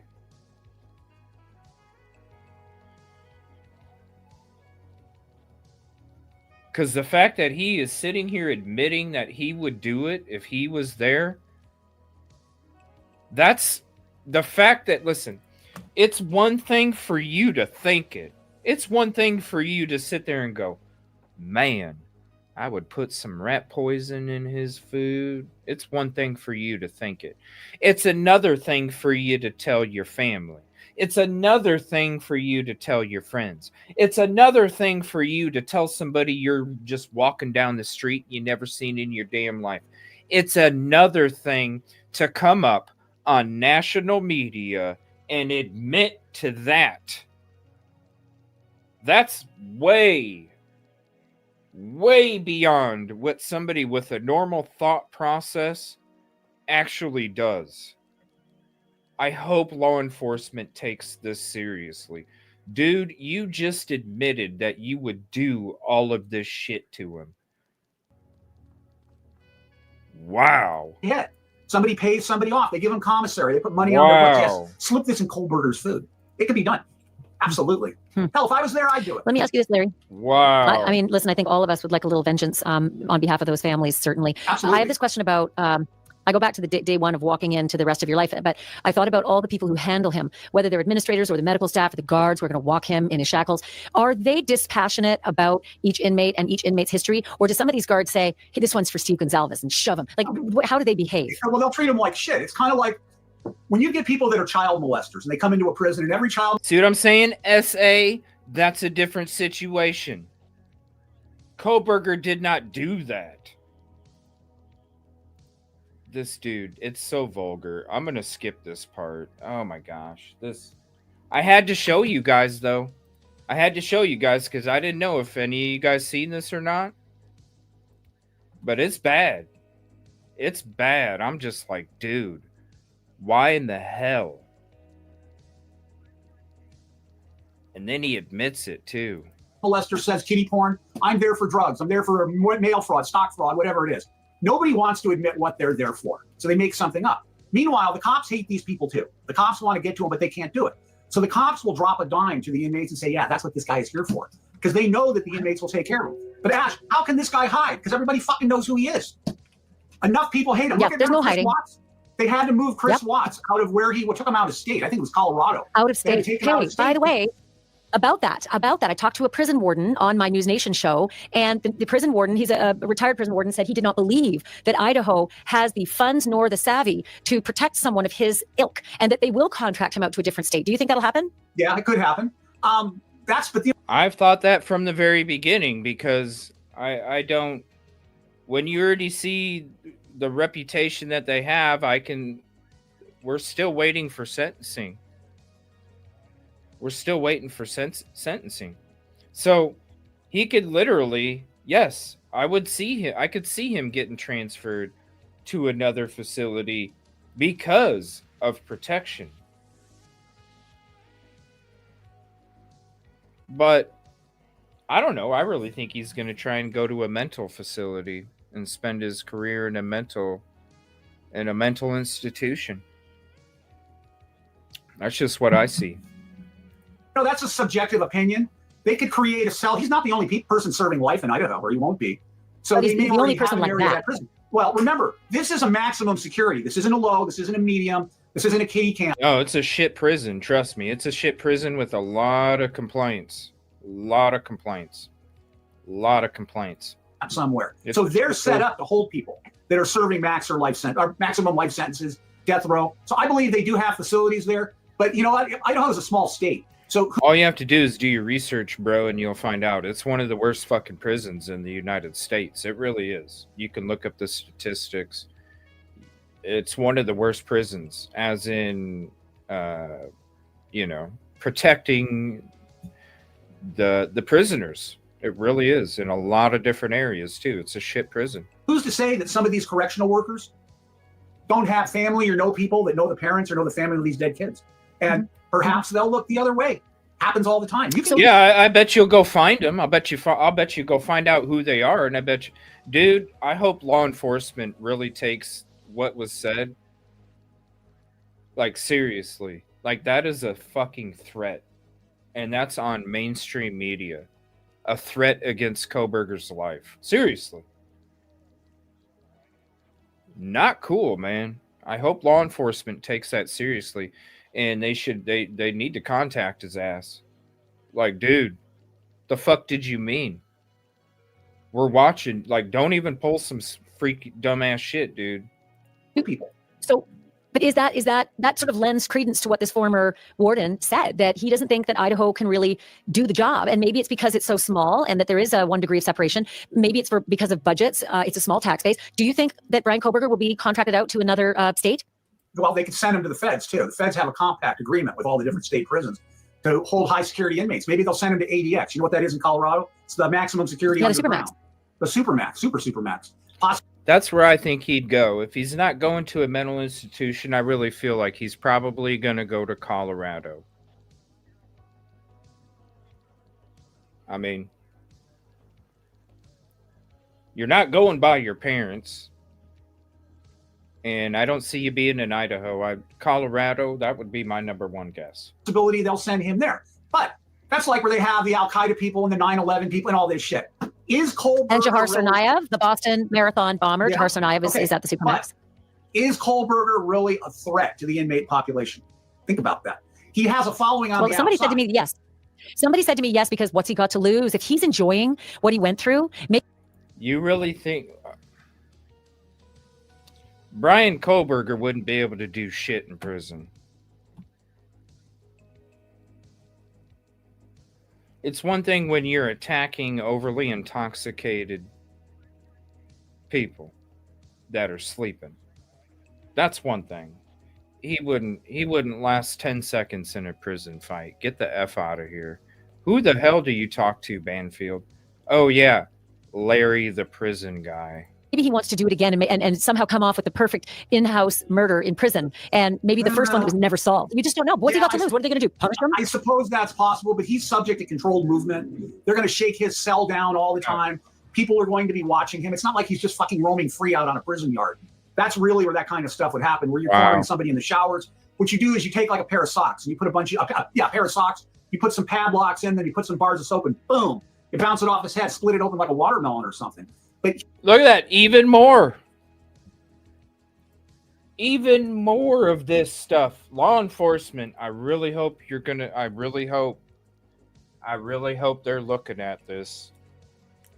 This dude needs, this is some wild shit, you guys. This is some wild stuff. He's not going to have the type of freedom essentially for that to happen. Could it happen? Sure. Is it likely to happen? No. So I get this image as you're saying this, and I'm thinking, I look at Kohberger and his psychosis as like Hannibal Lecter. Yeah, I got the image too of a bar of soap in a frickin'. My God. You know how much damage a bar of soap can do inside of a piece of cloth while you're swinging it at somebody? That soap ain't soft either, is it? It's cheap ass shit. What cheap ass soap is soft? Think about that. Go to the store. Buy the cheapest bar of soap you can buy in your store. And you tell me how soft that soap is. Shit, it's like a damn brick. He's very bright and manipulative, conniving, strategic. And I almost think that this would be his lifelong puzzle, how to pull off the next perfect crime. And I wonder what it will be like, therefore, for the prison guards. Do they enter his cell differently than someone else who is not quite as bright, is just dangerous generally? Okay. This guy's dangerous in a strategic way. Okay, they have protocol when they enter a lifer sentence. They've got a little hatch. A lifer cell? What's that? So we'll start that again. Okay. On the door of the cell, I don't think it's going to be bars. It'll probably be a steel door. That's what they're going to. There's a metal hatch. It's a horizontal hatch where they could shove a food tray through. But what they'll do is they'll have him back up to the door with his hands behind his back. And they'll reach in there and they'll handcuff him before they take him out. So that's protocol for someone serving a life sentence or on death row. So they'll pull him out and he'll already be restrained before he even leaves the cell. So, they'll have this guy under close control. I don't think they're going to put leg chains on him. It's controlled movement, completely controlled movement. Well, so he's not going to have a lot of long time. That former warden with whom I spoke on News Nation said that he will be in leg shackles more than likely for all of his movements, hand and leg shackles for all of his movements. Well, Larry the prison guy debunked again, bro. What else have we heard besides no shit Sherlock and you sprinkling on all of this contract hits on Kohberger and what they could do?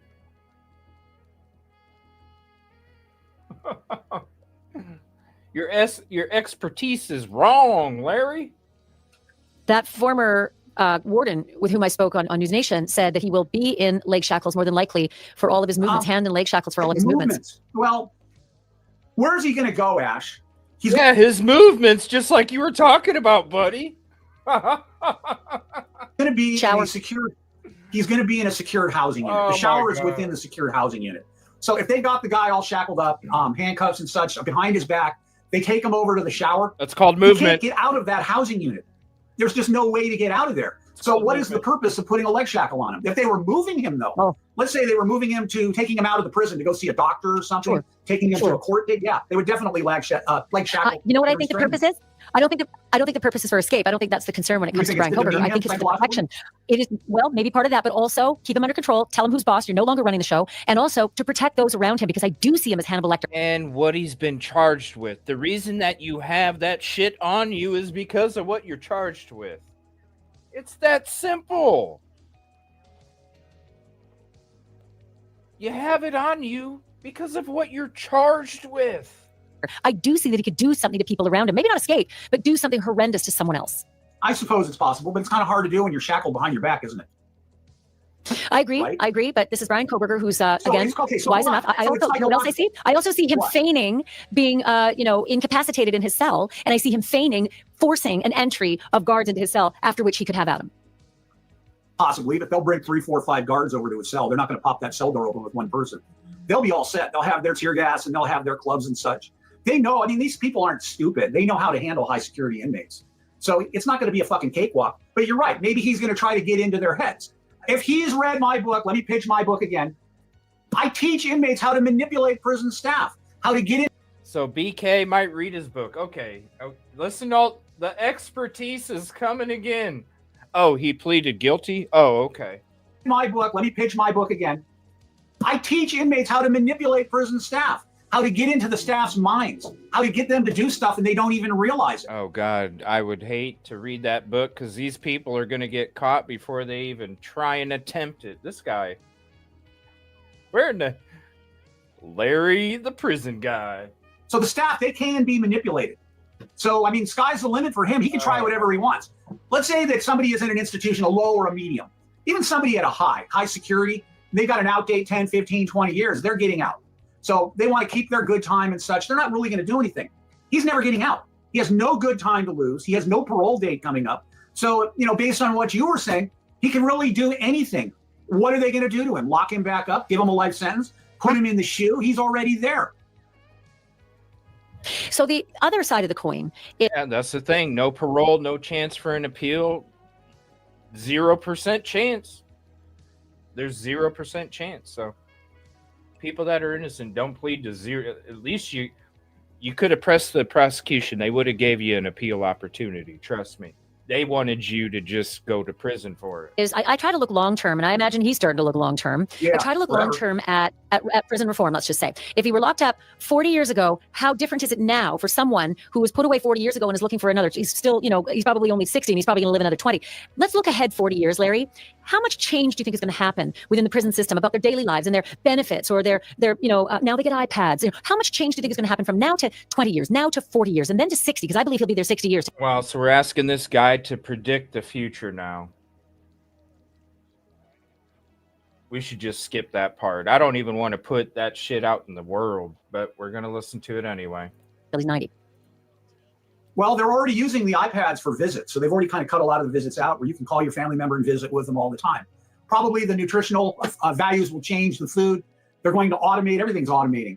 They'll probably build a new cell block or something, a new prison on the grounds where they can have less staff. It'll be like ADX where everything is automated, less contact with the inmates, maybe more automated medical care. The federal prison system right now is out of money. They're not really giving the inmates the nutritional values they're supposed to.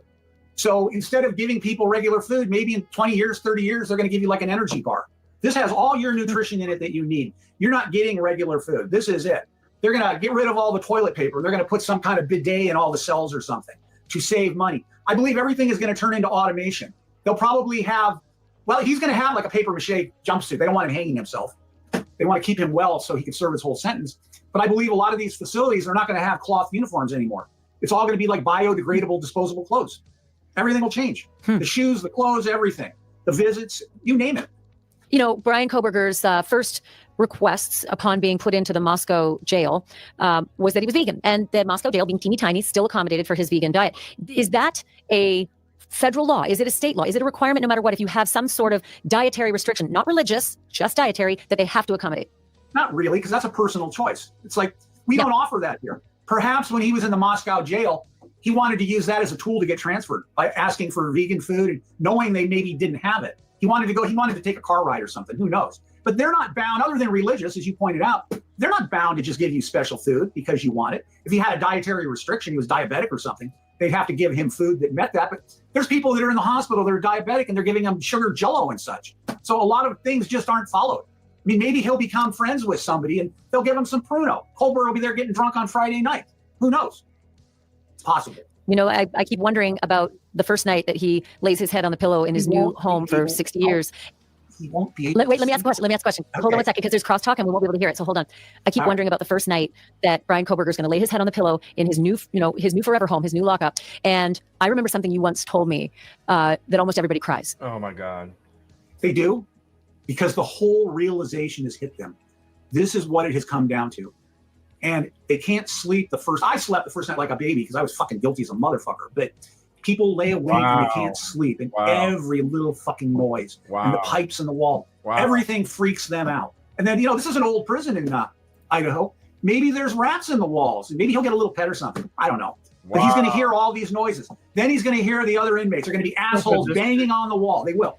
They're going to bang on the wall. They're going to fuck with him. And they're going to tell him they're going to kill him. They won't have any access to him. They just want to get into his head and fuck with him. I've seen it several times. This guy's just but this will all come to a head.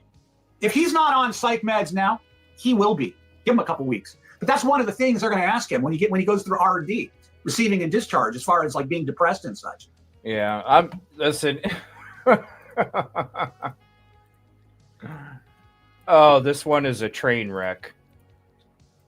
It really is a train wreck, you guys. It really is. So maybe they're doping him up now. I had a problem for a while sleeping, and they gave me something called dioxapen. And I took it a couple times, but I had a problem after I did. And I used to play a lot of chess in there. This is before I was sentenced. And it fucked with my head. I didn't engage. I couldn't play chess anymore. I couldn't think. So who knows? Maybe our friend Colbert will be a fucking zombie or something. It's possible. Jeez, But let's go back tell to that the first night effort. because I do remember you telling me you could hear inmates I crying, can hear and people. the psychology of that, the fear and the smallness of you just overtakes you for that first night. It doesn't matter how tough you are. It doesn't matter who you are. The whole realization that this is what your life is going to be like for the rest of your life. And you work your way through your life, almost like from the day you were born and you were a kid, right up to that point. And you realize life as you know it is over. There's no more birthdays with family, no more having sex with women, although maybe some dude will have sex with them, who knows. But there's no real Jeez, this guy just, I'm telling you, vulgar. And look at her face. She's just like, oh, wow. I'm just like, dude, this is the wildest one. The wildest one. relationships or anything, and he's got no hope. And that's what a lot of people, they live to see their families. They know they're all getting out. So a person serving a life sentence their first night in there, it just completely fucks with their head. You know, maybe he'll try to kill himself. It's possible. It's a scary thought. My God. If it was me and I got a life sentence, and I mean, I've never done what he did. If I did today what I did back in the 90s that got me locked up, they'd weld the cell door closed. You know, I'd never get out. But if I was looking at 4 life sentences or something, I would just tell him to give me the needle. I'd say goodbye to everyone. Well, you know, I got a case and he doesn't have that choice now, right? I was the He doesn't have that 14th choice, person Larry. in my But county to get COVID. I thought I was dead. I told everyone I had a good run. I'll see you on the other side. Larry, That's what I let would me do. ask you this. Brian Kohberger has no more choices left. He doesn't get to choose anything anymore. And I wonder, you touched it, maybe he'll try to kill himself, but what's the likelihood? And when will they start backing off watching for that? Like, they'll do it in the beginning, right? They'll watch you carefully. Suicide watch is probably a likely thing in the beginning. But when do they start backing off that?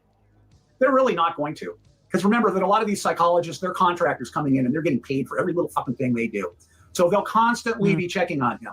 They're supposed to write a report on him, what his mental state is. I think that's a requirement of people on death row. Well, people serving a life sentence, but then look at Epstein. They were supposed to check on him every, 2 hours or something, and they didn't do it. So some things with Kohberger will fall through the cracks. But this guy is going to be evaluated and watched for the rest of his life. And Brian Kohberger's world has changed, and it's going to change even more, I don't know, by August, when they move him to wherever he's touching down. Maybe he won't even go to the maximum center there in Idaho. Maybe they'll take him right out of state.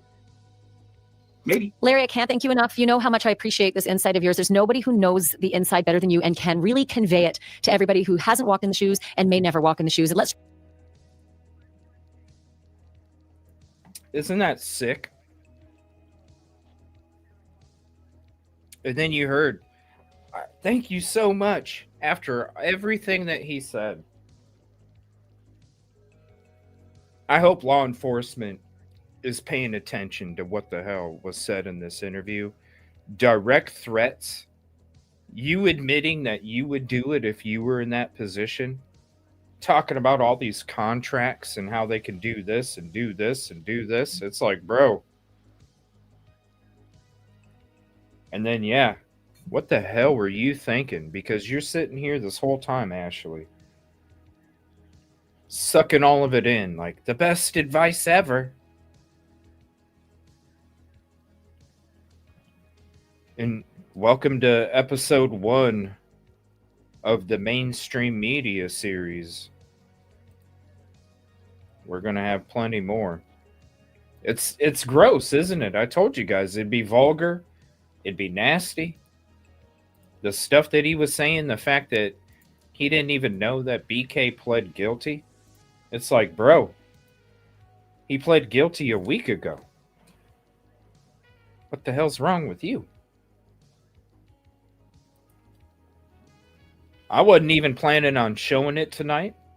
And hopefully we can get through the rest of the show. I don't know. I'm a little behind. Because this shit right here, I was just like, I got to talk about it tonight. We got to sneak this in. I couldn't believe it. The wildest one yet. All right, so now I'm going to switch to this 3D video. Now, that's who I was talking about earlier. She did a wonderful job on the animation. Here's the link to the whole video. And then I got the YouTube channel there on the screen there. She did a great job. It's no wonder that she works with those major companies. And, you know, like I said, if anybody remembers her, she was the one from the very beginning back in early 2023 that also did some 3D rendering and then was a victim of plagiarism from another content creator here. That's still out here. That's why as soon as that person did it, I just instantly blocked them from my community. I didn't want anything to do with them. And you can still see him around in different chats, the same chats that the other plagiarizer hangs out in as well. But this was the original. This was the person that actually worked on it way back in 2023 too. She just shared it with somebody, and all of a sudden they wanted to take the credit for it. And that's how their channel became noticed. So check out this great job. She did an amazing one-part series, part 1. The animation is amazing, and I just have to say, great job. Shout out. I've been a fan of yours from the very beginning. As you know, I know what took place as well. And so shout out for all your hard work and your efforts, because she did a wonderful job. In this illustration, we're going to start at 3:30 a.m. At this time, everyone is asleep except for Xana. Looking inside the home, we can see where everybody was. Starting at the 3rd floor, we can see where Maddie and Kaylee were sleeping. She did a great job. Maddie was sleeping on the edge of the bed, while Kaylee was sleeping near the wall. Look at that. Even put the blanket on there. Even has, you see what I'm saying? It's not just a room. It actually gives you great illustration too. She did a great job. Shout out to her. Amazing job. As we go out and drop down to the 2nd floor, The detail. we can see Dylan's room directly under Maddie's room. Yeah, the details. Continuing across the living room onto the other side of the home, we see Xana's room. She's sitting in bed scrolling on her phone while Ethan sleeps next to her. See what I'm saying? Isn't that amazing? And now you see why the drips of the blood came from where they came from. It's like I was saying, that dude, you don't lose all that blood in that certain area unless it was from right here. Right here, and that's where you're laying. It's going straight down to that crack, and a lot of it. Minutes ago, she had just finished ordering DoorDash and has all the lights on while she waits. Yes. The last roommate to mention is Beth, whose room is on the 1st floor, directly below the living room.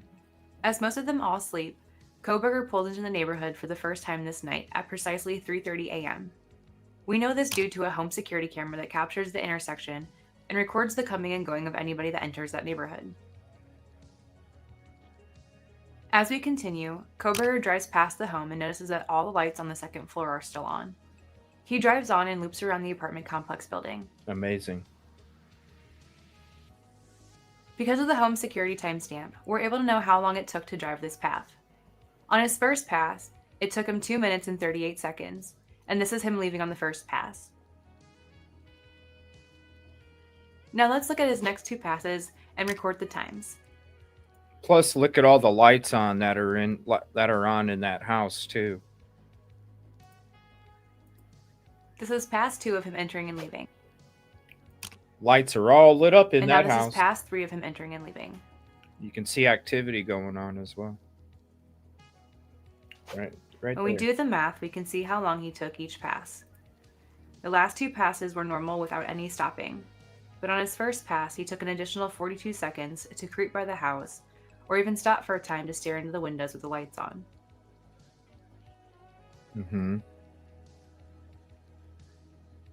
All this information has been coming from camera A, but there is a second camera located behind the apartment complex building, and we're going to call that camera B, located here. This camera allows us to see how long it took to get from point A to point B, and between the 3 security cameras' data, it took between 35 and 37 seconds. What this means is you didn't stop or park somewhere or go into a different direction. He simply drove straight from point A to point B at regular speed.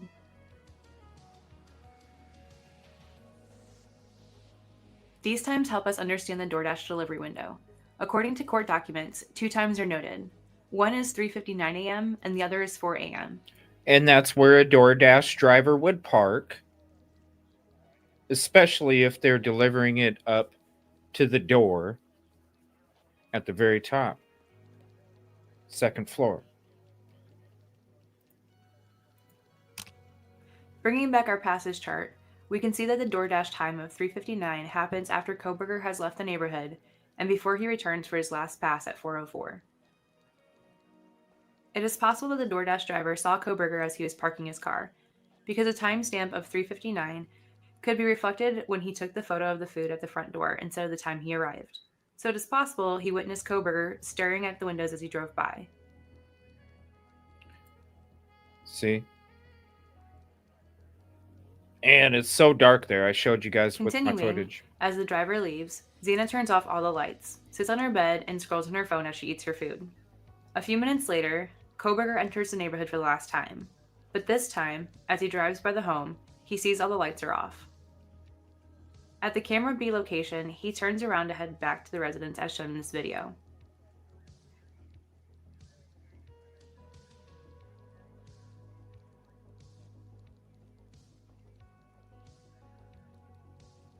That is so When he dangerous. returns to the front of the house.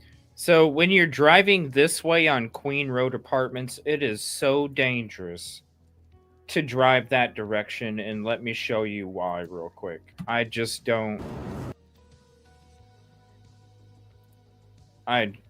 It's so dangerous to drive that direction, okay? This is how... Here, hold on. It's like not wanting to play.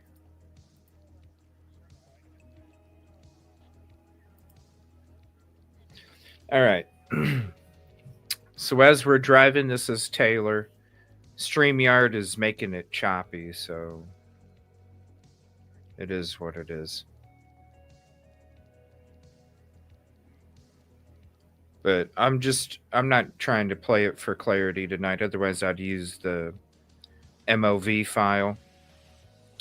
But what I'm trying to show you with this is how tight it is going through that area, and also how it'd be very dangerous to be coming the opposite direction through there, and I'll show you why. Because you'll see how all the cars are parked, right?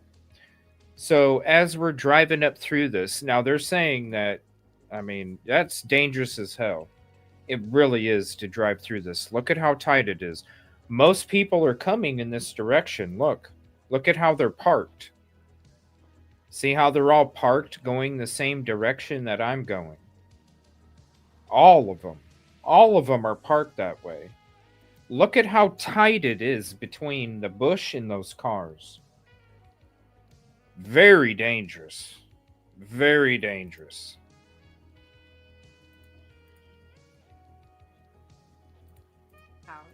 He does something unusual, so much so that it's noted in the arrest affidavit. On page 6, it states, when the suspect vehicle 1 is in front of Kings Road residence, it appeared to unsuccessfully attempt to park or turn around in the road.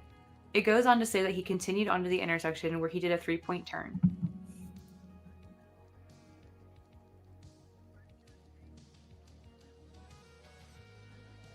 This 3-point turn was captured on camera A, which has a timestamp of 4:06. Mm-hmm. And look, you can see all the lights on, and you can see people in this middle window right here as the person's doing this. So you're not gonna, you don't think somebody's not gonna be looking down, going, "Look at that fool! What is? Are they drunk? Look, there's people up there." He appears to be calm and not overly anxious with his driving. There's people up there.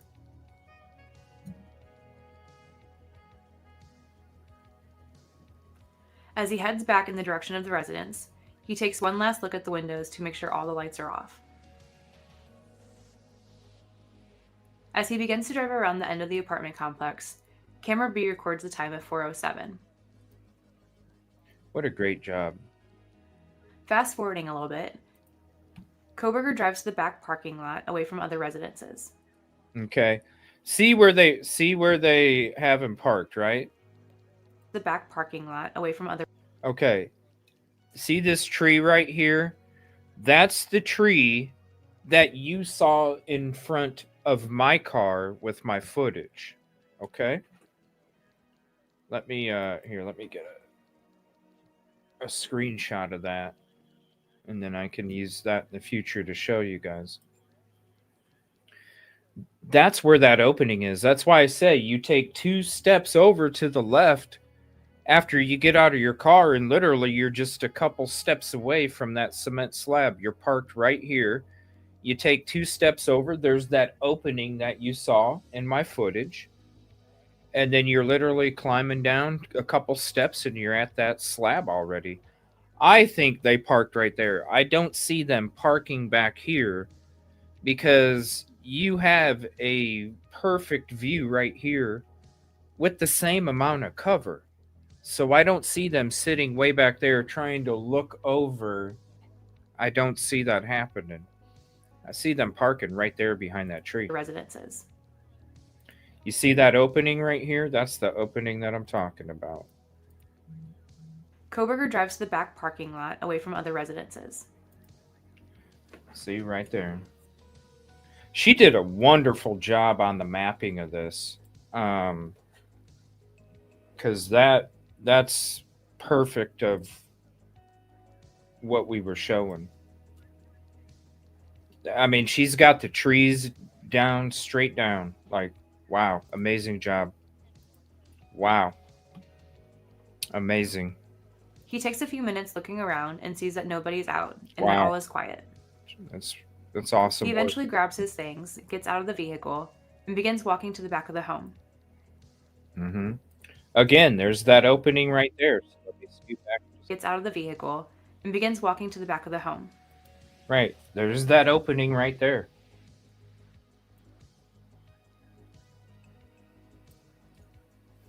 Wow, what an amazing job. Down to the trees, you guys. She got it just perfect. This is, wow. Wow. Yep, you got that opening right there. At approximately 4:13 a.m., right to he the begins to sliding make glass entry. door.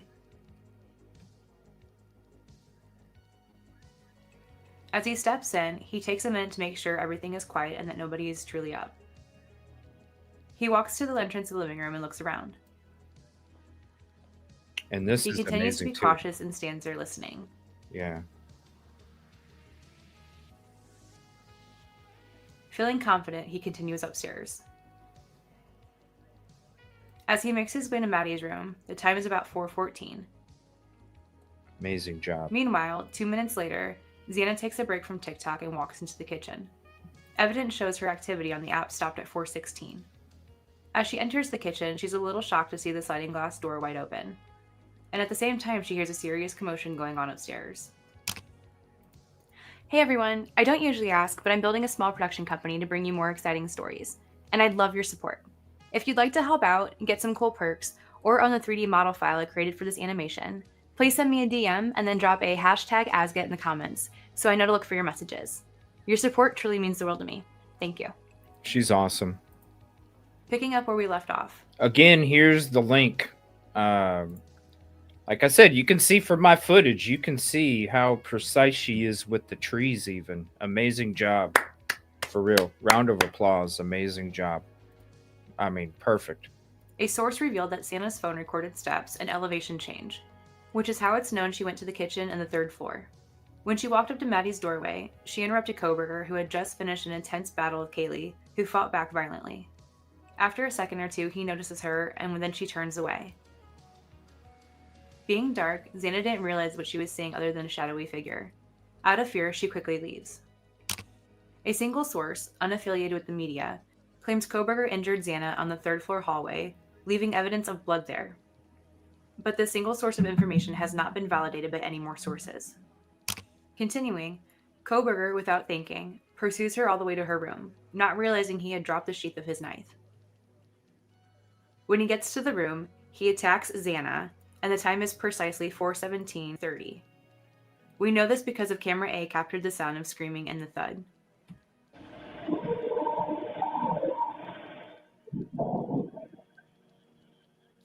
After attacking Xana, Kohberger focuses his attention on Ethan and attacks him while he slept. And how does Dylan not hear that? Right across from your room and right above your ceiling? Get out of here. Afterwards, Kohberger must have sat down in a chair, according to a report, which found blood smears on Xana's chair, perhaps from the exhaustion of what he had just done. This source also says that blood from the 2 roommates upstairs were found in Xana's room, showing that it was one person moving from one room to another. Kohberger sitting down was for less than 30 seconds. As he gets up to leave, Dylan, hearing the commotion from Xana's room, gets up out of bed and goes to her door to look out into the hallway. She freezes and sees Kohberger as he walks by and exits through the kitchen. She immediately closes and locks her door and retreats to her bed. Within 20 seconds of the encounter, she's calling and texting her roommates, but no one is responding. It takes Kohberger a minute and a half to Look at that detail. That's, man, what a great job. Wonderful job. get to his vehicle after the encounter with Dylan. But once in his car, he flees the scene at a high rate of speed and exits the neighborhood at 4:20. Dylan continues trying to reach someone in the house. And after 3 minutes of trying, Bethany wakes up and responds to the calls. They converse for 3 minutes, and then Beth convinces Dylan to come downstairs. The time is now 4:26 a.m. Cautiously, Dylan walks into the hallway and through the living room. As she approaches the staircase, she can see into Xana's room and sees her laying on the floor. How do you She not, then runs quickly downstairs to Beth's room. How do you where not they lock know? the door, Like, and for several hours continuously try contacting the other roommates. it's so. Back to when Kohberger left the neighborhood, he drove a particular route that would exit onto a road that leads straight to Washington state line. And about that same time that Dylan runs to Beth's room, Kohberger is entering Washington state. This is all part of Kohberger's pre-planning, including finding a place to stop and get rid of any evidence. This place here fits that planning.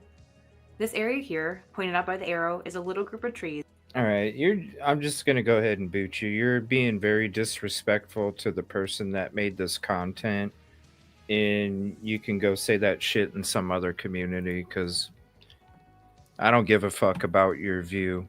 I'm here to respect and protect people that need it. So you can go find another community to criticize somebody's wonderful work. Not here. Not ever. Have fun. With a small area that you can park a car on. This is what it looks like from the road. At 4:30 in the morning, while changing clothes and getting cleaned up at this location, one could feel completely safe while being able to see the headlights of a car coming from miles away.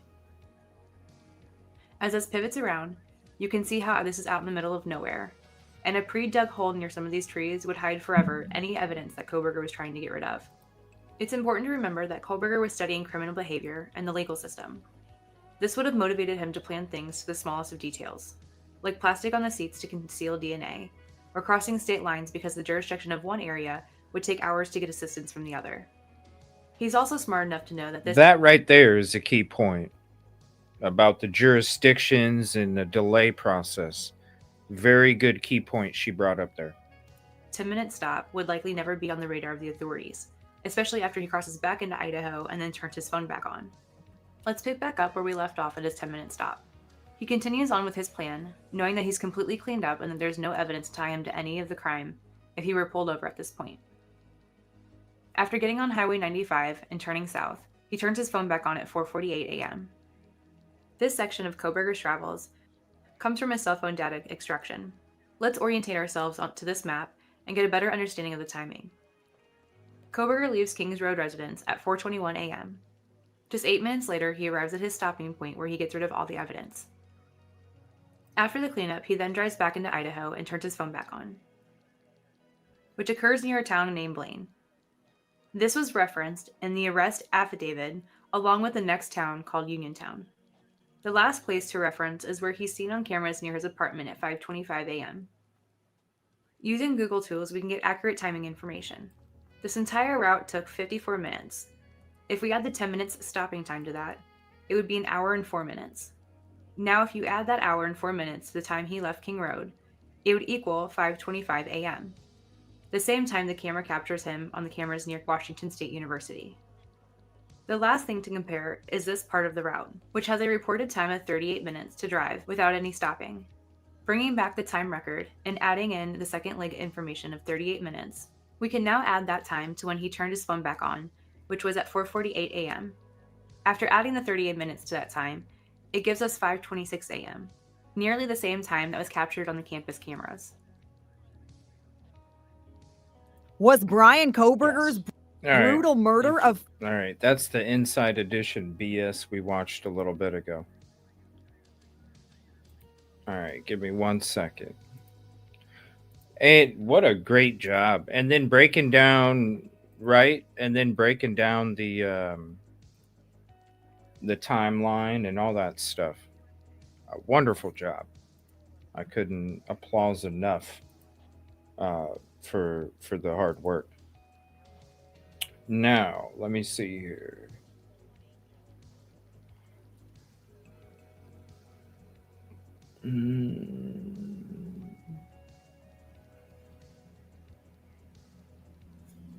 Okay, let me look at my notes here because I need to see if we got enough. 24.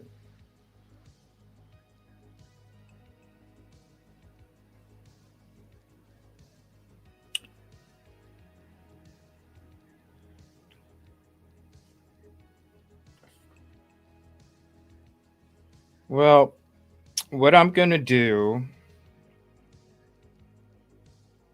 is we're going to go through, I'm going to have to change the title and the thumbnail after we're done.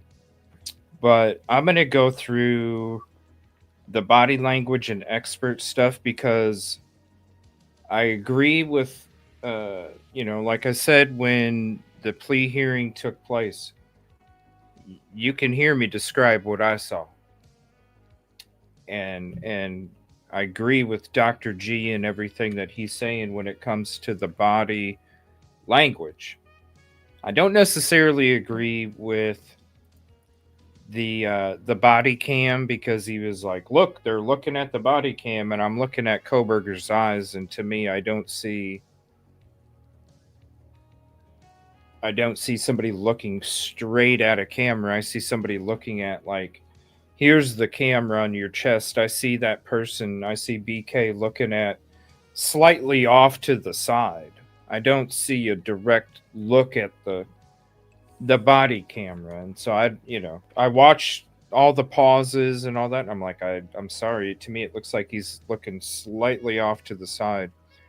I don't see the direct. But when it comes to the body language here and the body language in the arraignment, when he was first, I thought, and Dr. G's getting a lot of hate for those videos, and I don't understand why, because especially with the arraignment video that he did, breaking that down and the body language, you can see everything that he's discussing.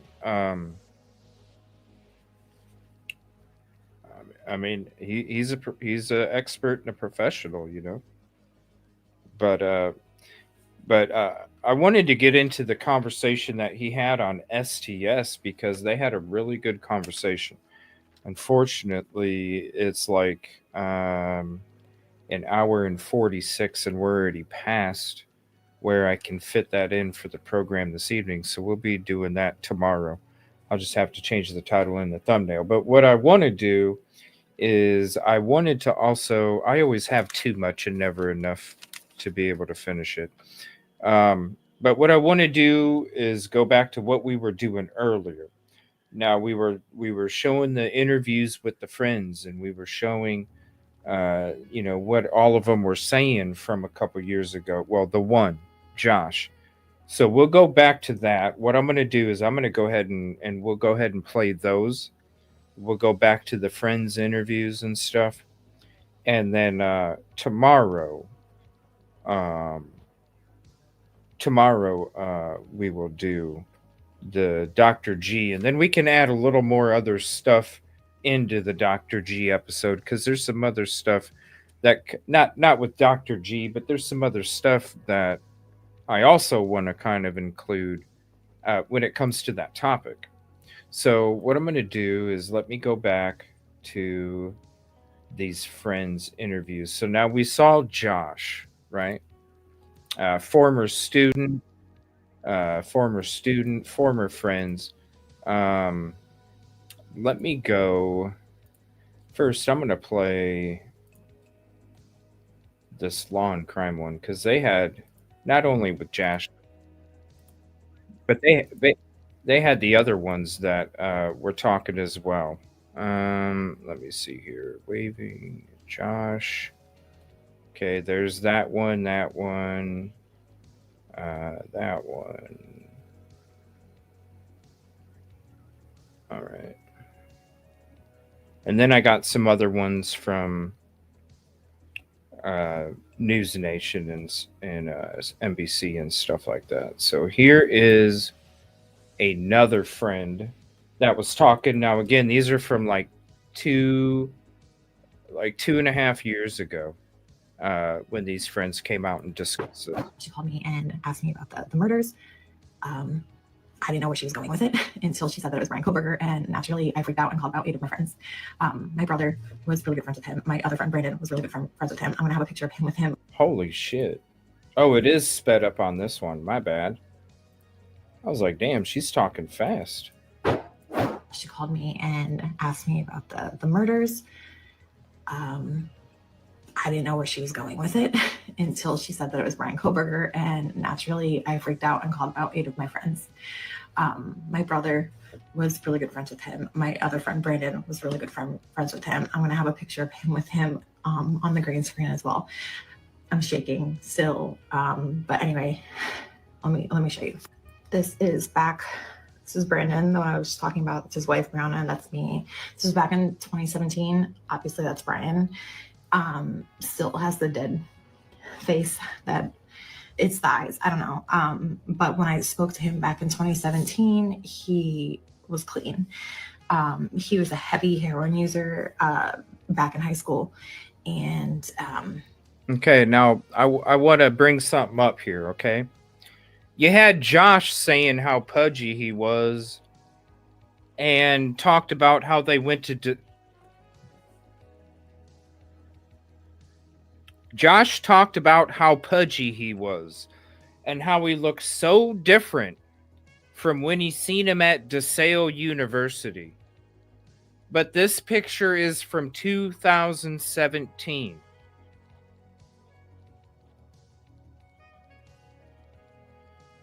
He was skinny before DeSale University.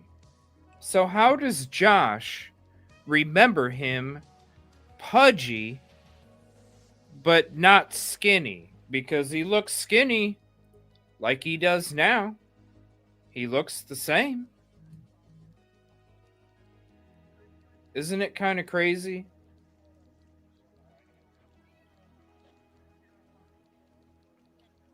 Oh my Lord, it's crazy. it was just nice to see the kid clean up. And at that time, he said he was doing security detail. I believe it was out of school is what he told me. But he seemed like he was better. Obviously, that wasn't true. Here's another picture from a party that we had at Brandon's house. That's Brian there. He used to be a bigger kid as well. But again. So that's the best friend. So you guys remember when we talked about it a couple weeks ago? That there was one real best friend. And according to the mom, the only best friend Koberger ever had. Like the only one that Koberger ever had. All these other ones, no wonder it's crickets. Because they're making it up. That's the picture of that guy. The guy that we were talking about, that real best friend, that's the picture with that guy right there. That's him. And then at the same wedding, I'm here, but he's back there. He was sitting at the same table as me and my mother. But he is back there enjoying a drink. I was sitting right next to him. We talked. He seemed fine. My mom sent me the old school yearbook. That was him. Brian Koberger, that's him. He went to Pleasant Valley. Graduated with, I think, my friend Christopher, a year younger than me. This is when he nonchalantly decided to make me drive him around the Poconos for heroin, and I had no idea. I thought I was just doing a nice deed because he needed something, and it turns out that he was getting heroin. Now, like Mr. Ferraro, it is important in this case for her to show the receipt. She's showing the evidence that she actually knows Kohberger with pictures and text. That's why they show up on these programs and the other ones on YouTube don't. Because there is actual receipts of a connection and a friendship. The killings. A woman has come forward and indicated that she went on a date with Brian Kohberger. You can have the same you can have the same damn yearbook. How many fucking people in your well, I guess it depends on how big your school is. My school, there's people I don't even probably never even met. But they're in the yearbook. 26-year-old Haley Willett. And she told the Daily Beast that she went on a date with Kohberger in 2015 when she was in college. Okay, so there's the date, the childbearing hips. All right, you got this guy again. I am completely shocked. But rotten hell if it was you. So. Okay, now let's get into... Remember, he said he was pudgy. All right, the neighbor. That's the neighbor. Okay, classmates. All right, hold on. Now I'm going to get to some of these other interviews. I just wanted to play. I thought there was more. I thought they had more people in that one. All right, let me get to these other ones here. Roommate, neighbor. Let's see here. Here's a former student. If you remember this one. Yeah, it was pretty crazy. I mean, I was, just like sleeping here on the couch in my parents' house, and I woke up to all these tweets that were like, oh, they got the guy. And of course, this has been something that everyone in Pullman has been following, everyone in the whole Pullman, Moscow area.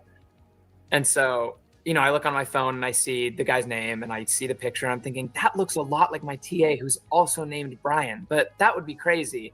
And so I went and I checked my email, to see the emails I'd had with him and the name matched and everything. And yeah, it was just like totally jarring, totally shocking to realize that this person that had been, kind of grading my papers was, allegedly this like horrible murderer. Right. I'm sure it's crazy, right?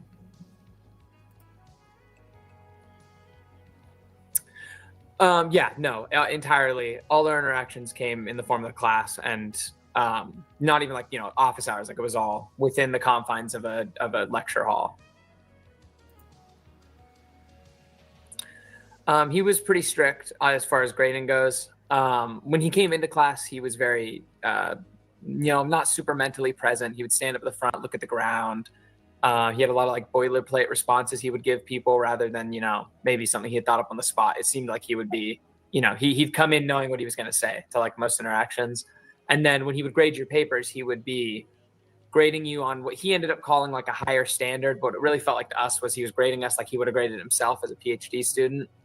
And so that was just kind of like, we were all annoyed by him. And so I knew his name, I knew like, oh, TA Brian, like he sucks at this. Like he's grading us too harshly. And that was like an annoyance. But obviously beyond that, we just thought he was a little weird and kind of, a bad grader. A bad grader. Oh, so it wasn't just hatred towards women. It was hatred towards guys too. Okay. I don't know why the questions aren't being... Dude, don't have your earphones in. He actually only left me good comments, which is just kind of silly. Like the only ones I could send in were nice ones, but for most people, he was being pretty harsh in the comments. I just, for whatever reason, he was being pretty good to me.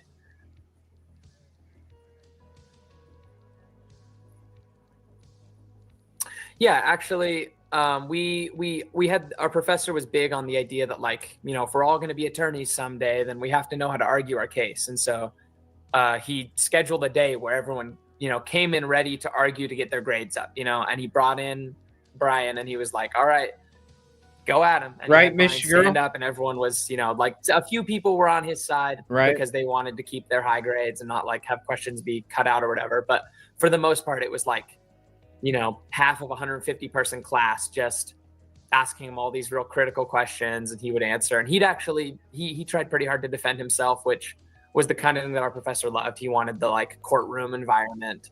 And so, so there was just a period of class where we were all sort of arguing about this. It wasn't like yelling or anything, but it was certainly conflict,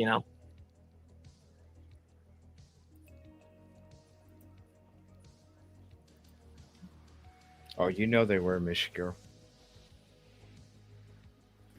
Yeah. We just it would have been about a month before winter break when like the murders happened, and we didn't obviously build our framework for this around that because we had no reason to connect him to that, at the time. But definitely around then, he started grading everybody just 100s, not like you pretty much if you turned something in, you were getting high marks, and he stopped leaving notes. It was just, he seemed preoccupied is what I would have said at the time. And now obviously he seems like he was probably pretty preoccupied, but it was much easier. You'd turn in whatever you wanted pretty much, and he was just grading them up and sending them back. Like,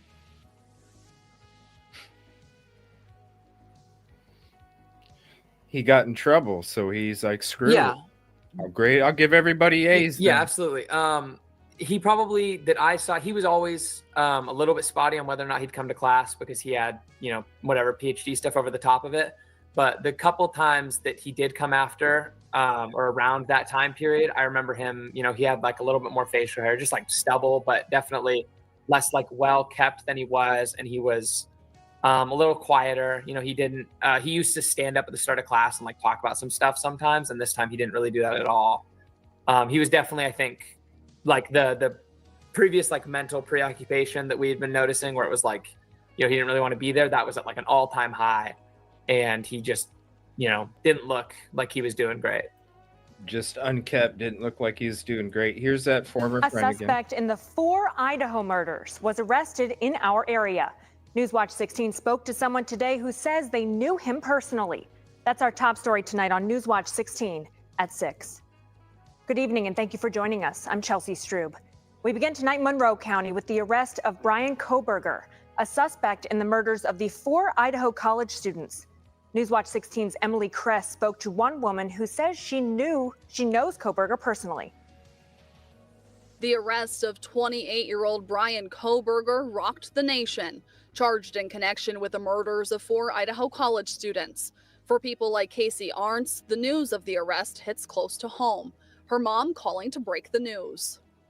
And she said the person they arrested was Brian Koberger. And immediately I freaked out, naturally.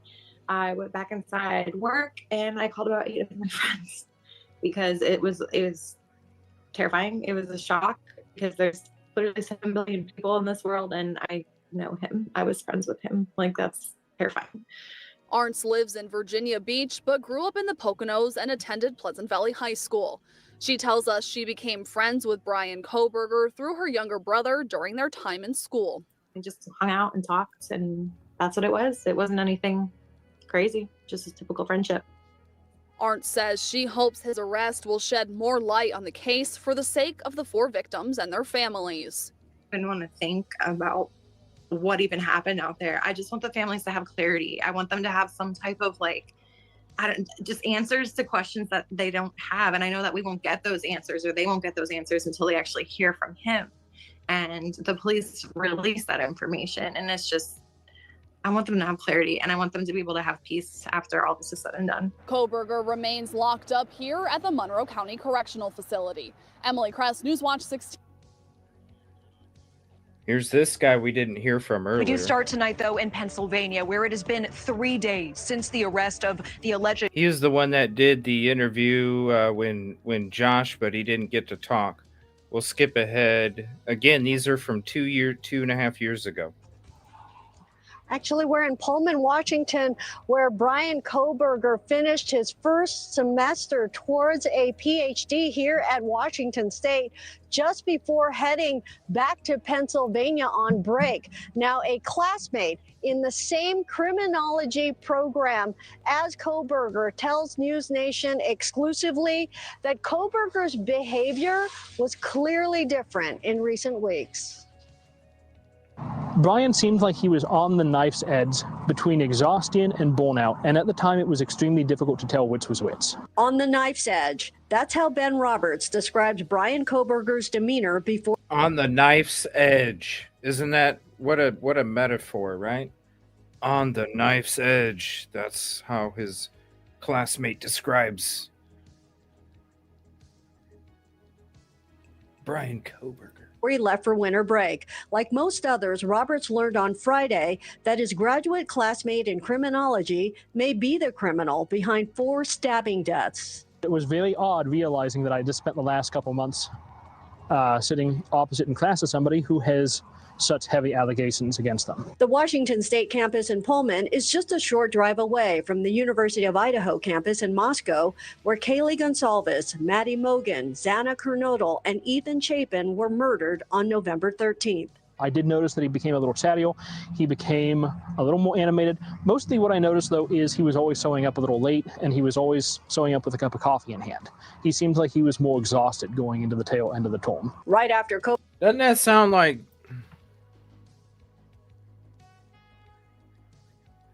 Hey, you may not... I'm just going to be honest with you.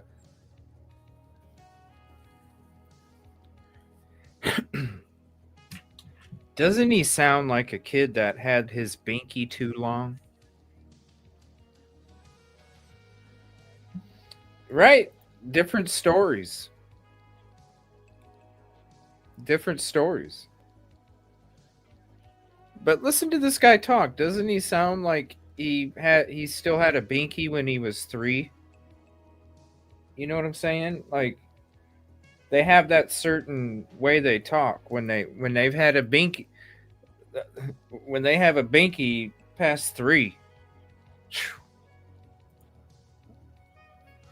I'm just November 13th. I did notice that he became a little chattier.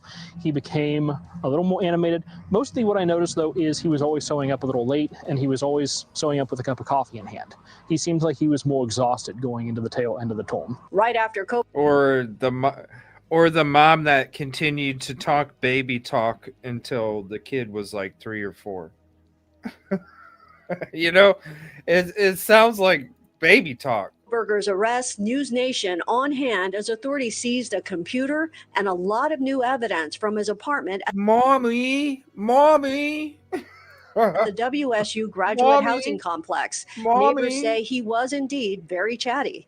Was pretty interesting because I never met someone who studied criminology, and PhD, and then with something with like psychology background. And he told me it's fascinating on what he's doing and stuff like that. So I was like, oh, cool. Since then, word that Koberger may be a stone-cold killer. According to Roberts, the Moscow murders were not discussed in class, but often Koberger commanded their conversations about criminology. He very much liked it when everybody in the room knew that he knew what was going on, but it wasn't enough that you knew that he knew. He had to make absolutely sure you understood that he was smart, that he had this intellectual capacity. Mommy. Now, Koberger should be back in the... Mommy. Now, while everyone was trying to guess who the killer was online, we're told Koberger continued to attend classes at WSU less than 8 miles away. He lived at the Steptoe Village Apartments in Pullman. Police were there Friday, and Esther Bauer was there today. She shows us how those who knew Koberger are reacting and what neighbors at his apartment complex could have missed. Good night, typically. This parking lot is always full of cars like it is right now. Neighbors tell me there's a lot of white vehicles and a lot of white Hyundai Elantras that You seen it on the footage. Thank you, lady, for admitting that. park here. Many are now in shock. Police are saying the person who killed 4 students lived right here. It's a community of young adults, U.S. and international students at Steptoe Village, who all could have been living next to a killer. Many too scared to go on camera, but telling us Koberger would come home late. A neighbor says she knew he was home when his headlights flashed through her window. And many people we talked to say it never crossed their mind to report a white Elantra. He was pretty strict as far as grading goes. The suspect accused of murdering these 4 U of I students was a PhD student and TA at Washington State University. His students now in disbelief. It was just like totally jarring, totally shocking to realize that this person that had been, kind of grading my papers was, allegedly this like horrible murderer. He grew up in Pennsylvania, and his longtime classmates are also speaking out on his interests and possible obsession with crime. He's always, been kind of curious as to how the human mind works, I guess, and especially as it relates to to crimes, to criminals. Could a criminal really have walked these steps? Police think so. And now people are noticing changes in Kohberger's behavior towards the end of the semester. And he just, didn't look like he was doing great. And neither is this community, with some families telling 4 News Now they want to move away since Steptoe Village is caught up in the Moscow murder. And we're tracking every detail of this investigation very closely for you when Kohberger starts his trip to leave Pennsylvania and make his way back to Idaho, just minutes away from where I am now and where he lived in Pullman. Reporting. So animated. Here's this guy. Isn't it crazy? Our coverage continues now of the arrest. You know what I'm saying? There's probably some you were like, oh shoot, I forgot about that guy. The murders of 4 Idaho college students. Correspondent Evan Lambert has been looking into the background of the suspect, this man, 28-year-old Brian Christopher Kohberger. Evan joins us live from Washington, D.C. with these new details. So, Evan, what all have you been able to uncover? Well, Nicole, we're starting to get a better picture of Brian Kohberger through online and other records, but also from someone who says that he knew Kohberger, our affiliate in Pennsylvania, speaking with a man who says that some years ago he ran with Kohberger on a regular basis. Listen to his reaction to the news that Kohberger was arrested and charged for these murders in Moscow, Idaho. I used to go on night runs with him because, I didn't want to go running at night by myself. So I would text him like, hey, you want to go for a run? We go for 6-7 mile runs at night. So, when I saw who it was, I was just in, complete shock. I'm still kind of, shaking knowing about that. It's just unreal to think somebody could actually do that to somebody. It's absolutely, mind-boggling. My adrenaline's still kind of running after finding that information out. So, just, I feel for the families, and I'm just happy justice can be served now, so. And we have also learned that Kohberger. Isn't it crazy? See, a lot of these ones you haven't seen for 2.5 years. Studied criminal justice at an advanced level, having gotten a master's from DeSales University in Pennsylvania in 2022, according to the school. There, he appears to once have posted on Reddit asking for volunteers for a research project where he was studying the criminal mind, and he wanted to know specific things about the emotional and psychological considerations for people who had been convicted of crimes, asking questions in a survey like, why did you choose that? Yeah, we know all that. Let me see. I thought there was still talks with the friends. All right, no. Let me switch back to this. So yeah, I'm gonna switch. Like I said, I'm gonna change around the thumbnail and the title. We'll go ahead and get into all of the body language, the behavior and stuff. We'll do that tomorrow. I'm thinking about doing 2 shows tomorrow, so I might be live in the morning. But we'll definitely be back tomorrow night. I do want to discuss, because it is really important when it comes to the body language and all that.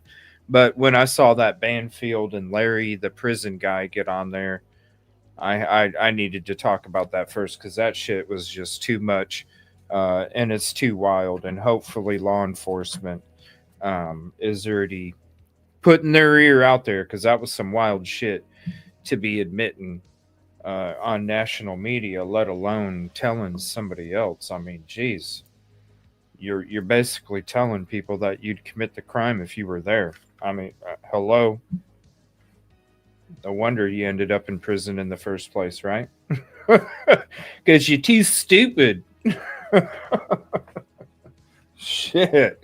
The point's not to get caught, right? So when you go to prison because you got caught, that means you weren't smart enough. Hello. That guy right there, yeah, not smart enough. But I wanted to get through that, and it's cool. We got to show some of the old interviews with friends and stuff from before. Before I do take off, I do want to share a couple links with you again. Number one, like I mentioned in the beginning of the show, we did the Idaho student murders Peacock sneak peek last week. There's a direct link to it if you'd like to have it. Make sure you download. If you don't have Twitch downloaded tonight, make sure you download it tonight, because on Friday, you're not going to want to miss it. We're going to be doing the sneak peeks and the watch parties for what I feel is going to be the best documentary that is ever going to be produced, just because of the people that are involved with this. So if you don't have Twitch downloaded now, make sure you download it now. You get it all set up. If you got Amazon Prime, you can sub to me for free on Twitch. All you have to do is link up your Amazon Prime with your Twitch, sub for free. You'll have early access to all this stuff. You'll have early access. We will be doing the watch parties this weekend. We might not be on YouTube this much Friday, Saturday, but I guarantee you we're going to be on Twitch, and you ain't going to want to miss this documentary. I have the links in the description, so if you're not able to click the links now, you can just go to the description, and it'll be in the description. Make sure you get it ready, because we only got 2 more days. It's crazy. 2 more days, and that's it until that one's coming out. It seems like forever. It's finally here. I just want to say thank you all for being here. I appreciate you guys' company tonight. Also, I'm going to start doing some, if you're a fan of the casino and you want to come hang out, there's a new, not necessarily a new game, a game that I've played for a long time, but I had a lot of fun on it, and I'm going to start playing it. Yoli was there last night. Here's the new channel, EvilleCJ TV. I played a little bit at the casino last night. Kind of did a little walk around of all the stuff that you can do in the casino. And it's cool, because if you enjoy that kind of game, you can join me, and we can go do all that bingo, bowling, casino, all that other stuff. It's a good time. Yes, I appreciate it. I will see you guys tomorrow, and we will go ahead and get into that body language stuff, because there's a lot of things I think people really need to see when it comes to this body language, because your body language is always going to say something, whether you want it to or not. It usually does. So thank you all for being here. Hopefully you have a peaceful, positive evening. Please hit the like if you haven't yet. If you're not subscribed, please consider doing so. And I love you. I can't wait to see you guys tomorrow. Be safe. Might be in the morning too.